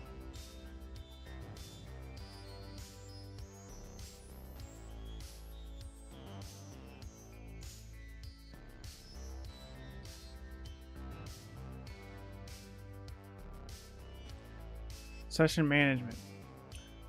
Learn about session management and the different attacks that can be performed against insecure implementations. To access machines, start machines, and answer questions, you need to join this room. Alright, join her. I don't know why, but that's a really cool graphic. That's dope. Look at them. It's like picking up the bolts of data, putting them in the machine. I can go watch this all day, dude. This is better than Netflix. Look at that. Look how smooth that is. Nice. Alright, moving on. In this room, you'll learn about session management. Thinking about your interactions with web applications, you should realize that you do not provide a web application with your username and password on every request. Instead, after authentication, you're provided with a session. This session is used by the web application to keep your state, track your actions, and decide whether or not you are allowed to do what you're trying to do. Session management aims to ensure that these steps are performed correctly. Otherwise, it may be possible for a threat actor to compromise your session and effectively hijack it. Sorry about that, I'm really tired. Prerequisites: introduction to web hacking, enumeration, and brute forcing. I think we've done those, so we're moving on. Learning objectives. Understand what session management is. Understand the differences between authentication and authorization and how they each play a role in session management. Learn about the two main session management methods. Learn about the session management lifecycle. Learn how to practically exploit vulnerable session management implementations. I am ready to learn about session management.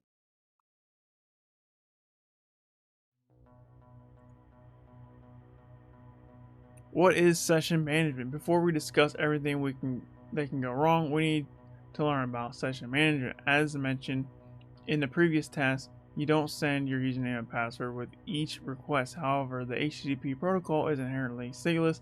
Sessions are therefore used to track users throughout their use of a web application. Session management is a process of managing these sessions and ensuring that they remain secure.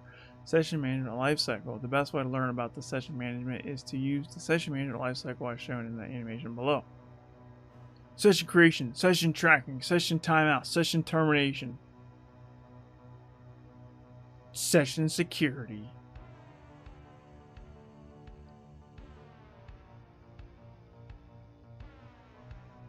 Session creation. You might think this first step is in the lifecycle occurs only after you provide your credentials, such as username and password. However, on many web applications, the initial session is already created when you visit the application. This is because some applications want to track your actions even before authentication. However, our main focus for this room will be on authentication sessions. Once you provide your username and password, you receive a session value that is then sent with each new request. How these session values are generated, used, and stored is crucial to securing session creation. Session tracking. Once you receive your session value, this is submitted with each new request. This allows the web application to track your actions even through the HTTP protocol is stateless in nature. With each request made, the web application can recover the session value from the request and perform a server-side lookup to understand who the session belongs to and what permissions they have. In the event that there are issues in the session tracking process, it may allow a threat actor to hijack a session or impersonate one. Session expiry. Because the HTTP protocol is stateless, it may happen that a user of a web application all of a sudden stops using it. For example, you might close a tab or your entire browser. Since the protocol is stateless, the web application has no method to know that this action has occurred. This is where session expiry comes into play. Your session value itself should have a lifetime attached to it. If the lifetime expires and you submit an old session value to the web application, it should be denied as the session should have been expired. Instead, you should be redirected to the login page to authenticate again and start the session management lifecycle all over again. Session termination. However, in some cases, the user might forcibly perform a logout session. In the event that this occurs, the web application should terminate the user session. While this is similar to session expiry, it is unique in the sense that even if the session's lifetime is still valid, the session itself should be terminated. Issues in the termination process could allow a threat actor to gain persistent access to an account. In this room, we will look at what can go wrong in each of these session states. We want to ensure that session security encapsulates the entire lifecycle. However, we first need to cover a bit more theory. More theory. Which state in the session management lifecycle deals with the users pressing the logout button? That is session termination, dude. Which state in the session management lifecycle deals with users providing their credentials? That's session creation. Easy mode, brother. Easy mode. Which state in the session management lifecycle deals with the user's actions performed after authentication? That's session tracking. Which state in the session management lifecycle deals with the users that forgot to log out of the application? That's expiry.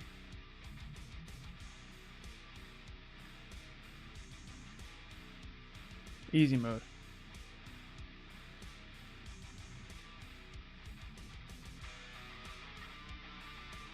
Authentication versus authorization. To understand the common vulnerabilities in session management, we first need to examine authentication and authorization. I really dislike the UK spelling of authorization. It drives me bonkers. While they sound the same and are often confused, each plays a critical and unique role in session management.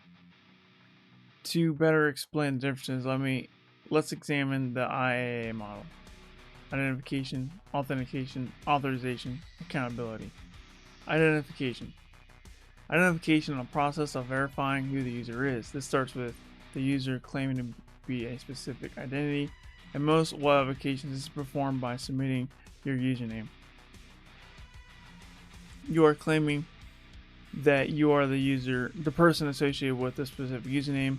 Some applications are uniquely created usernames, whereas others will take your email address as a username. Authentication. Authentication is the process of ensuring that the user is who they say they are. Where the identification you provide a username. For authentication, you provide proof that you are who you say you are. For example, you can supply the username associated with the claimed username. The web application can confirm this information if it's valid. This is the point where session creation will kick in. Authorization.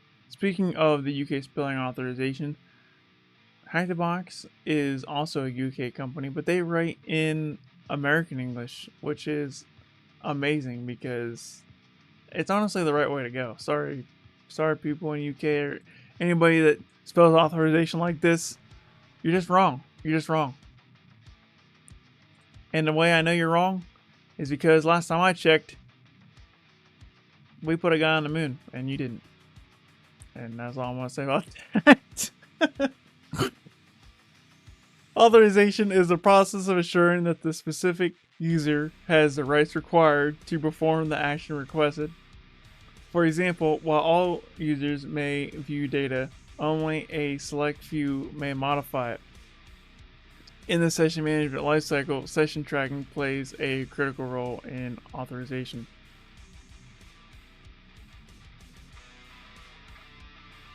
Accountability. Accountability is the process of creating a record of the actions performed by users. We should track the user's session and log all actions performed using the specific sessions. This information plays a critical role in the event of security incident to piece together what has happened. IAA and session management. Now that you understand the difference between authentication and authorization, let's bring this back to session management. Authentication plays a role in how sessions are created. Authorization becomes important to verify that the user associated with a specific session has the permission to perform the action they are requesting. Accountability is crucial for us to piece together what actually occurred in an incident, which means it is important that requests are logged and that the session associated with each request is also logged.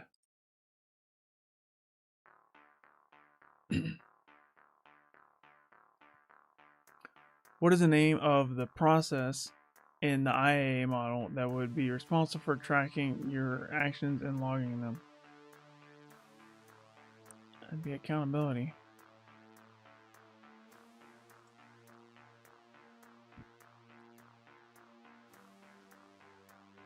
What is the name of the process in the IAA model that would be responsible for granting you a session value?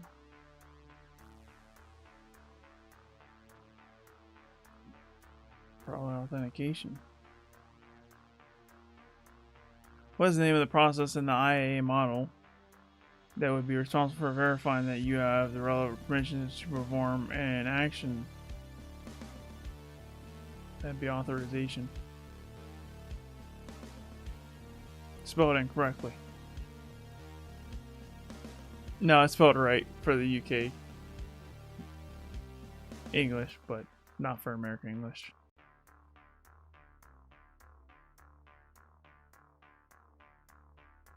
Cookies versus token. The last topic to cover before diving into session management. Security is a type of sessions being used. The two main approaches are cookies and tokens, each with its own benefits and drawbacks. Cookie-based session management. Cookie-based session management is often called the old school way of managing sessions. Once the token application wants to begin tracking, in a response, the cookie header value will be sent. Your browser will interpret this header to store a new cookie value. Let's take a look at such a cookie header. Set cookie session 12345. Your browser will create a set cookie entry for cookie name session with the value of 12345, which will be valid for the domain where the cookie was received from. Several attributes can also be added to this header. If you want to learn more about all of them, please refer here. We're not going to do that because I don't feel like it. But some of the noteworthy ones are: secure indicates the browser that the cookie may only be transmitted over verified HTTPS channels. If there are certificate errors on HTTP is used or HTTP is used, the cookie value will not be transmitted. HTTP only indicates to the browser that the cookie value may be read by client-side JavaScript. Expire indicates that the browser, when a cookie value will no longer be valid, it should be removed. Same site indicates to the browser whether the cookie may be transmitted to cross-site requests to help protect against CSRF attack. This stands for cross-site request forgery for those that don't know. A key thing to remember with cookie-based authentication is that browser itself will decide when a certain cookie value will be sent with a request. After reviewing the domain and the attributes of the cookie, the browser makes this decision, and the cookie is attached automatically without any additional client-side JavaScript code.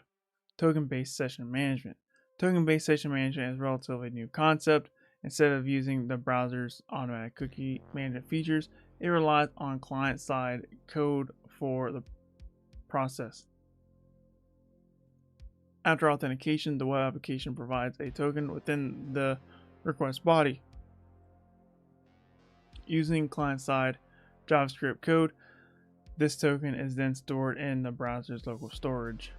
When a new request is made, JavaScript code must load the token from storage and attach it as a header. One of the most common types of tokens is a JSON Web Token, JWT, which are passed through the authorization bearer header. However, as we are not the browser's built-in cookie management features, this is a bit of a wild west where anything goes. Although there are standards, nothing is really forcing anything from sticking to these standards. Benefits and drawbacks. The benefits and drawbacks of each of these methods are directly related, so let's take a look. Cookie session management versus token-based management. Cookie is automatically set by the browser with each request. Token has to be submitted as a header with each request using client-side JavaScript. Cookie attributes can be used to enhance the browser protection of the cookie. Tokens do not have automatic security protections enforced and should therefore be safeguarded against disclosures. Cookies can be vulnerable to conventional client-side attacks such as cross-site request forgery, where the browser is tricked into making a request on behalf of the user. As the token is not automatically added to any request and cannot be read from local storage by other domains, conventional client-side attacks such as CSRF are blocked. As cookies are locked to a specific domain, it can be difficult to use them securely in decentralized web applications. Tokens work well in decentralized web applications as they are managed through JavaScript and can often contain all the information required to verify the token itself. What cookie attribute can be used to ensure that the cookie is only transmitted by HTTPS channels? HTTP only.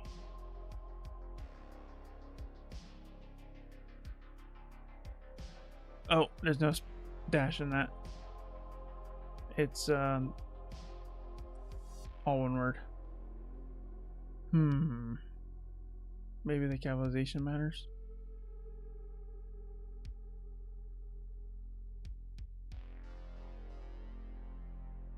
Oh, I'm dumb. It's secure. What HTTP header is used to respond to inform the browser that the cookie is being sent?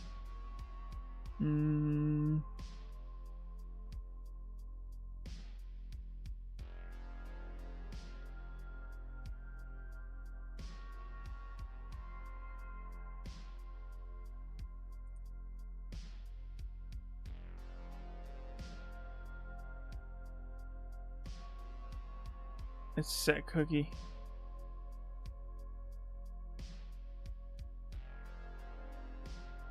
What HTTP header is often used in requests to indicate the transmission of a JWT?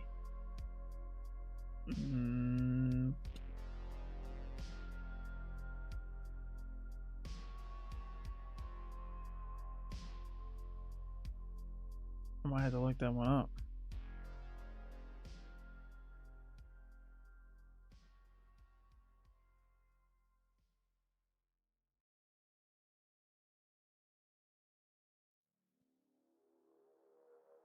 Oh, authorization bearer. Here we go.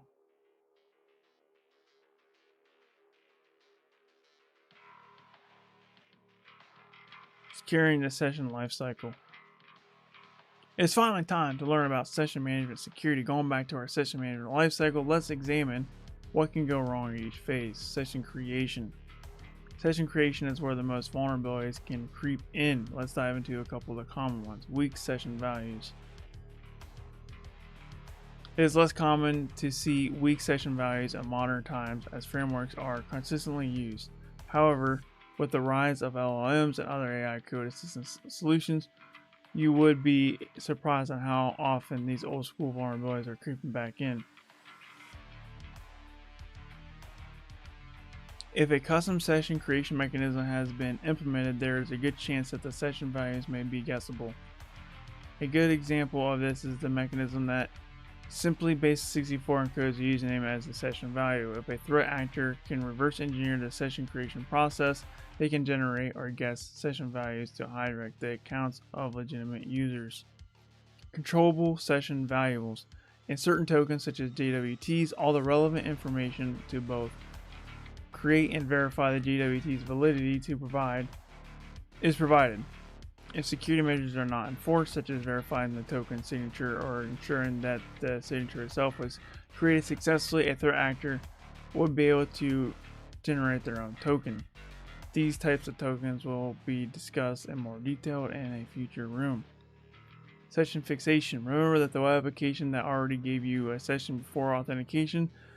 These web applications can be vulnerable to something called session fixation. If your session value is not adequately rotated once you authenticate, a suitably positioned threat actor could record it when you are still unauthenticated and wait for you to authenticate to gain access to your session. Insecure session transmission. In modern environments, it is common for authentication server and application server to be distinct. Things like single sign-on solutions. Think about things like single sign-on solutions. One application is used for authentication to several other web applications. In order for this process to work, your session material must be transferred from the authentication server to the application server via your browser. In this transmission, however, certain issues can creep in that would expose your session information to a threat actor. The most common is an insecure redirect, where the threat actor can control the URL where you can be redirected to post authentication. This would allow the threat actor to hijack your session. This isn't just with custom implementations. Oracle SSL solutions had a massive bug that allowed this to happen.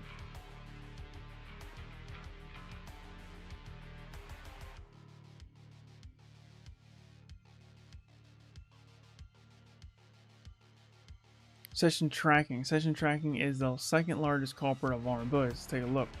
Authorization bypass. Authorization bypass occurs when there aren't sufficient checks being performed on whether a user is allowed to perform the action they requested. In essence, this fails to track the user session and its associated rights correctly. It is also worth talking about the two types of authorization bypasses. Vertical bypasses. You can perform an action that is reserved for a more privileged user. Horizontal bypasses. You can perform an action you are allowed to perform, but on a data set that you should not be allowed to perform that action on. In most applications, vertical bypasses are easy to defend against since function decorators and path-based access control configurations are used. However, with horizontal bypasses, the user is performing an action that they should be allowed to perform. The issue is that they are performing it on someone else's data. To remedy this, actual code is required to verify who the user is extracted from their session, which data are they requesting, and if they are allowed to request or modify the data set.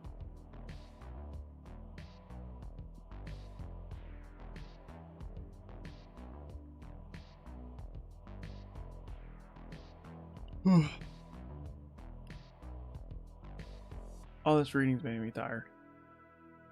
It's actually not the reading, it's the reading out loud part, it's the talking. I might have to stop reading all this out loud. I think that's what I'm gonna do. I'll make it audible. My jaw's too tired from all this talking. Crazy. I'm just gonna read silently.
What phase of the session management lifecycle would be vulnerable if you could predict what the value of the session would be?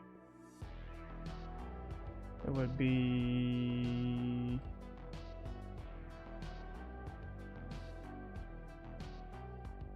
weak session values. What phase? Oh, what phase? Phase. We gotta go back to the phases.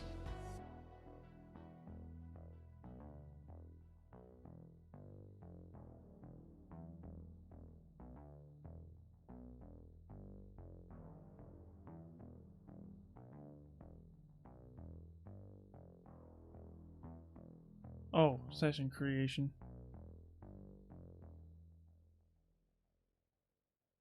What phase of the session management lifecycle will be vulnerable if you don't have the ability to flush a threat actor's access to your session?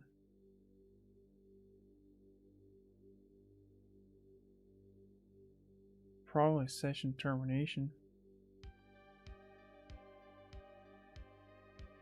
What phase of the session management lifecycle would be vulnerable if there wasn't sufficient information to piece together what happened during an incident?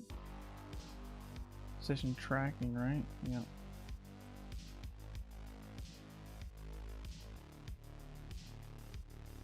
What phase of the session management lifecycle would be vulnerable if the session value itself was transmitted through an insecure redirect?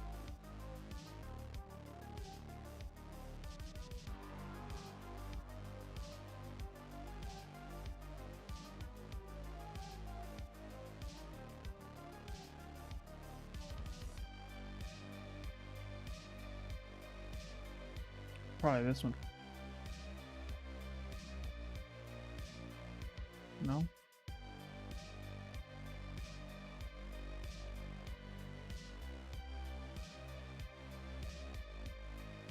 Probably session creation.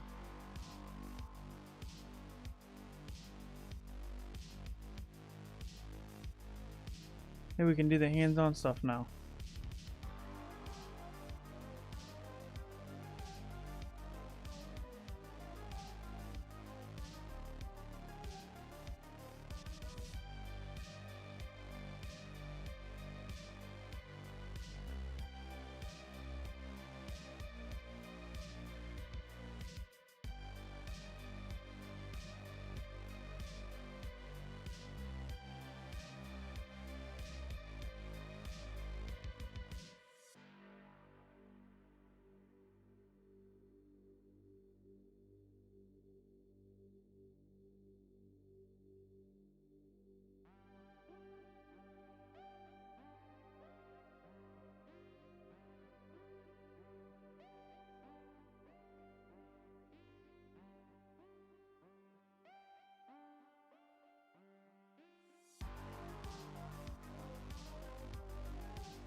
What's up, Muhammad? How's it going? Thanks for stopping in.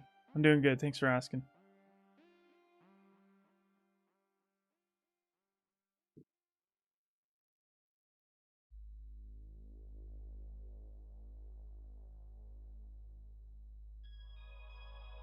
What's up, a cat? Welcome back. How you doing today?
I should be able to sign up.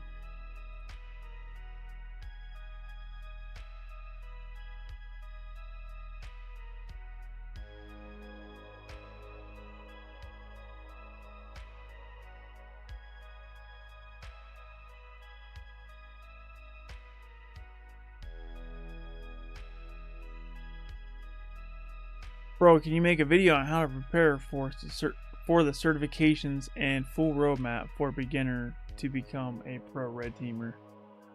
So the roadmap from beginner to red teamer, well, it's going to be beginner to pentester. That's going to be dropping next month. So that's in the works. So don't even worry about that.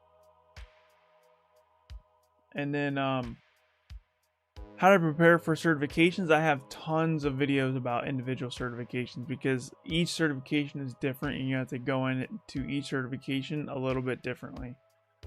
So if you want specific advice on how to pass a certain certification, I might have a video on it. I have videos for like OSCP, Security Plus. I have videos for OSWP, EJPT, the Cisco CyberOps Associate. But in a nutshell, if you watch the OSCP video, it's a very long video. I'm actually going to make a shorter version of it eventually. It's a 40-minute video, but I do want to knock it down to under 10 minutes to streamline it. So be on the lookout for a redo on that one. But for multiple choice type certifications, you want to follow my Security Plus guide or my Cisco CyberOps guide, and that would help you out a lot. But I do have more certification videos on the way. They keep coming out with new certifications, and I can't talk about the certifications that I already passed because there's always a new certification coming out. So it is in the works. It's just I don't have enough time to release videos all the time. I'm doing one a week, obviously, and that's all the time I have to do. And I'm only releasing certification videos once a month because, for those who haven't caught on yet, the way I do it is the first video of the month is kind of like a free-for-all. I can kind of do whatever I want. The second video every month is a technical video where I demonstrate how to do hands-on with a tool or a certain technique.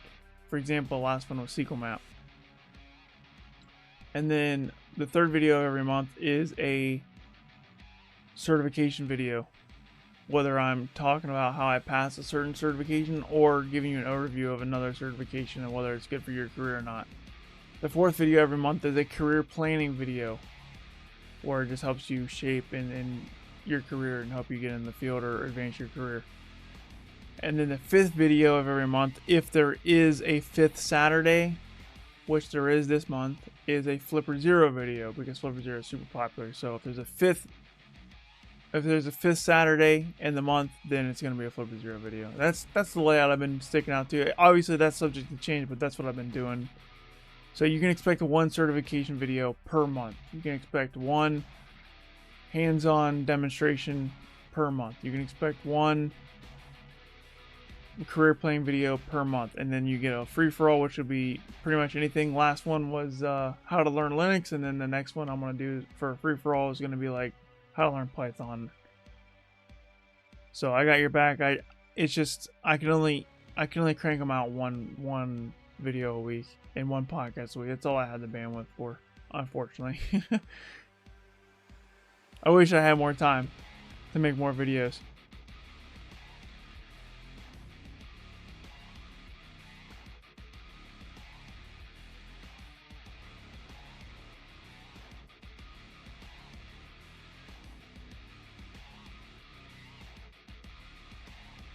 You need to relax?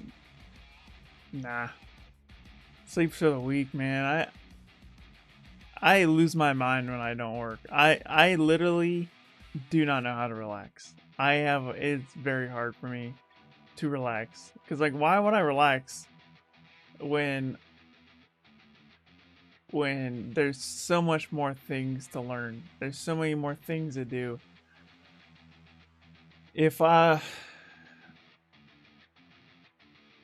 Yeah.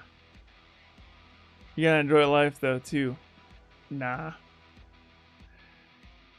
I enjoy the struggle. Believe it or not, it gets me out of bed every day. It's like, how do I figure out how to pass this certification? How do I figure out how to make more money? Because I'm trying. Well, right now I'm saving for a house, and that's one of the reasons why I work a lot, because I'm trying to generate more revenue for my personal income. Because I wasn't born wealthy, guys.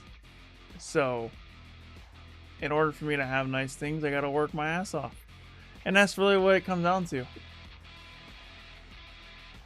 You know, if someone, you know, I'll tell you what, I'll start relaxing once I hit billionaire status. If I hit that, then I might slow down a little bit. But until then, I'm not slowing down.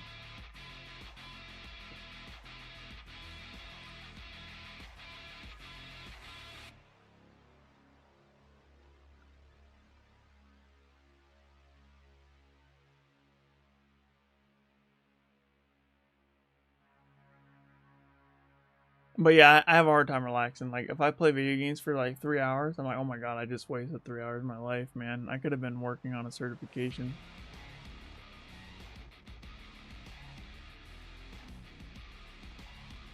I am relaxed a little bit more than I was, though, that's for sure. I don't know why I can't log into my account, but I thought I just created an account.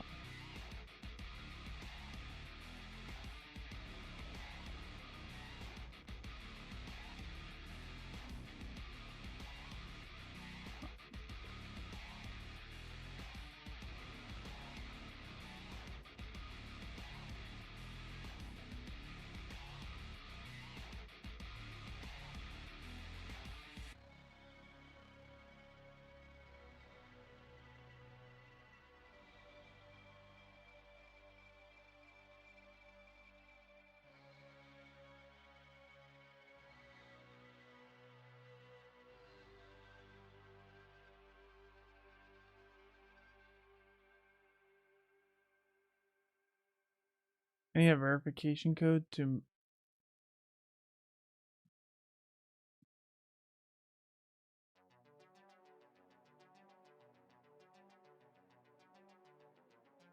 I'll be right back. I gotta get another drink.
All right.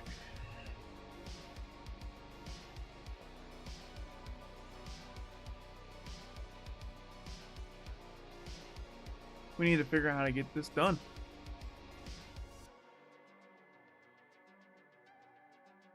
What is the username of the student with the name X? How many lecturers are registered on the application?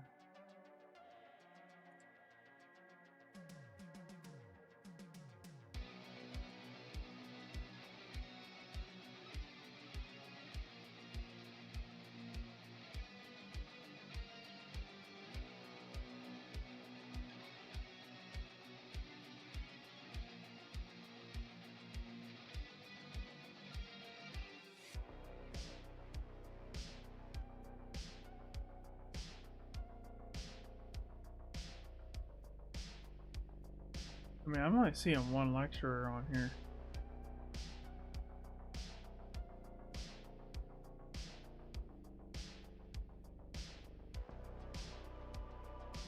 Is it one? Excluding the unauthenticated user, how many roles does the application have? It's two, lecturer and whatever the other one was. Excluding the unauthenticated user. There's 3 roles? Or more than...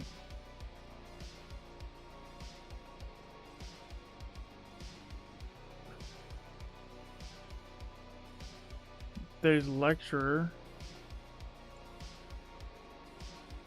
Maybe there's only one role?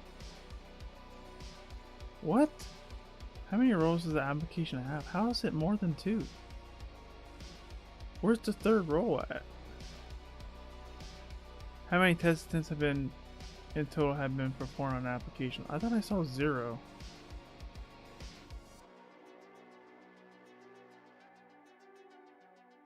Bro, there's no... I'm so confused on how these answers, bro. Yeah. Okay, hold on.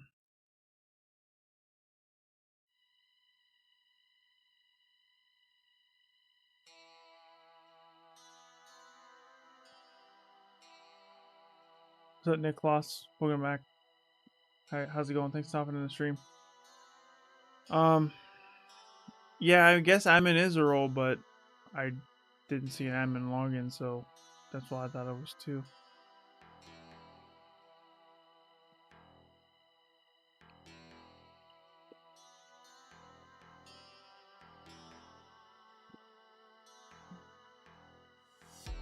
Let's try this.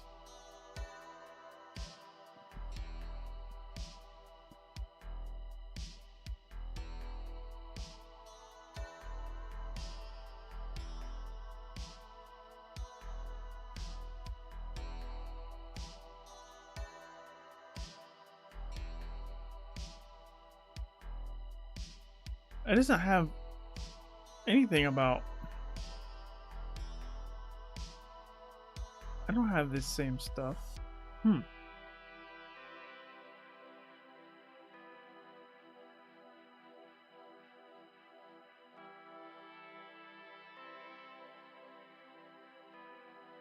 That's wild.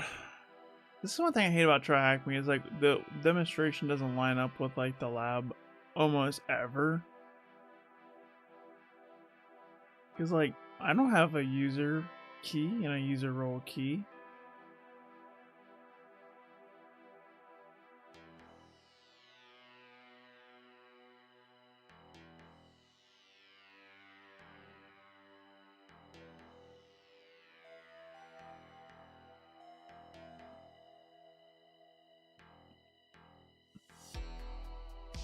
Is it in cookies? That's in local storage.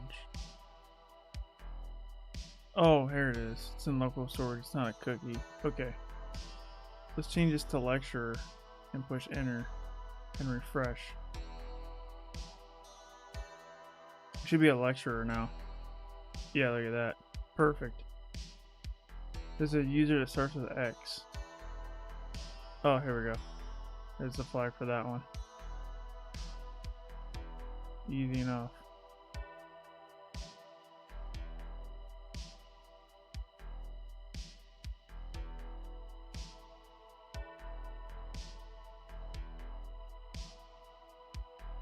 Tests. Attempts. Still 0 attempts. Is admin a role?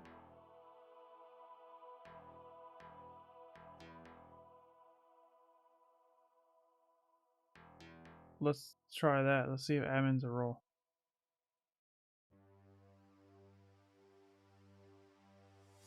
Oh yeah, it is. Okay. So there's one lecturer. And there's 1, 2, 3, 4, 5 students.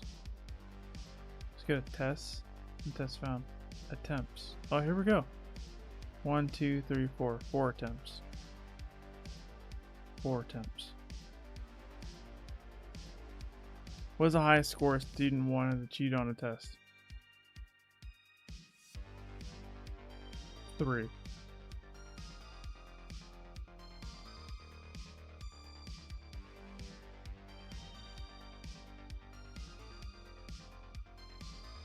What is the sequence of correct answers for the database type test? Format y equals yes and n equals no, separated by commas. We gotta figure out tests. Modules. For the database type tests.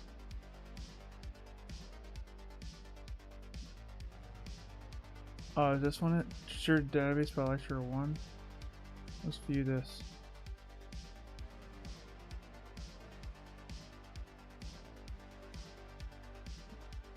Modules.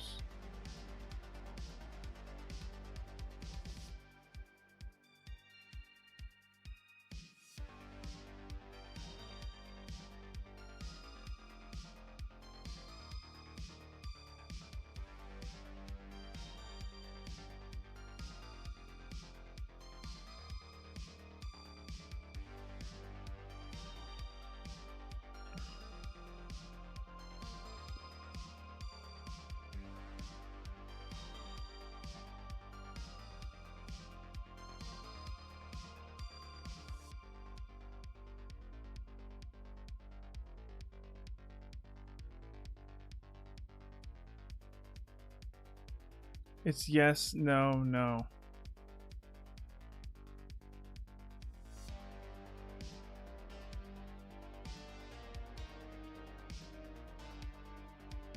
Okay, that was pretty easy once I figured out how to get going there. Defenses. That's so gross the way they spell that.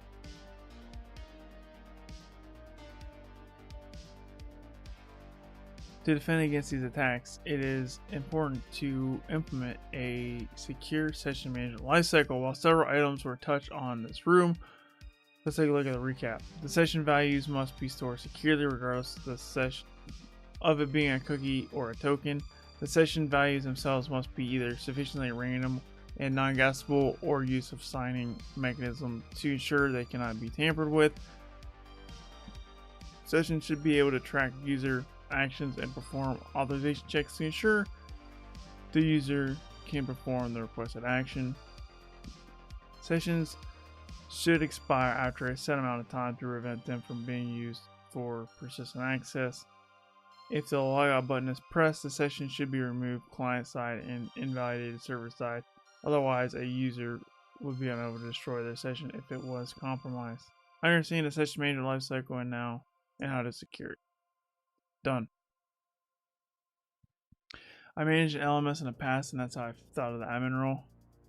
Yeah, I mean, admin role just makes sense because there's almost an admin role for any type of application, so that's always a good. That's always just a good guess for a role, no matter what kind of application it is.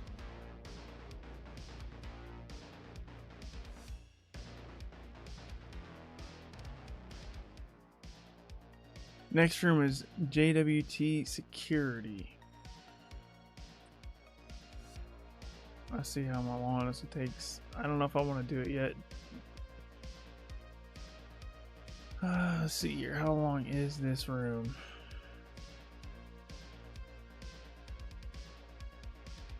Yeah, I think we're going to resume this for the next TryHackMe stream. I'm kind of out of energy, guys.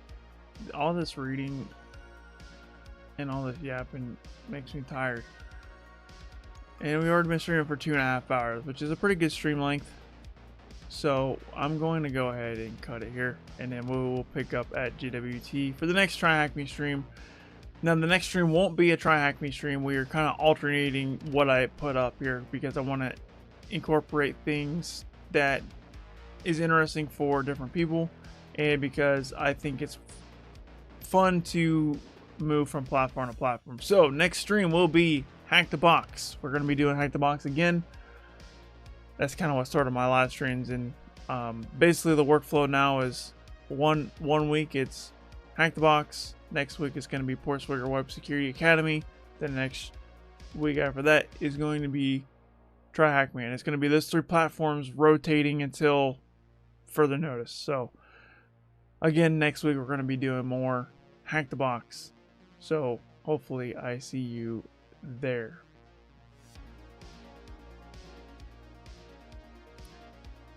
If you're watching on YouTube, thank you so much for watching. Hit the like button if you haven't already. Hit the subscribe button if you haven't already. If you're on Twitch, hit the follow button. If you're on Kick, hit the follow button. If you're on LinkedIn, thanks for just being here, because there's no way to follow if you're not. Well, I guess you could follow me, but I think if this pops up in your feed, you're probably already following me. If you're not following me, hit the follow button. Would help the channel out a lot. And also check out my YouTube, which is my main platform right now. Best way to support the show and the stream is by watching on YouTube. If you haven't noticed or haven't known yet, check out my podcast. I have a podcast called The Hacker's Cache, where I interview leading offensive security professionals, and we uncover the secrets of offensive cybersecurity one bite at a time. So if you haven't checked out my podcast, check it out. And yeah, hopefully I see you guys in the next stream. Thanks for watching. Thanks for hanging out. You guys are awesome. Peace out. Take care. Have a good one. Kyser out.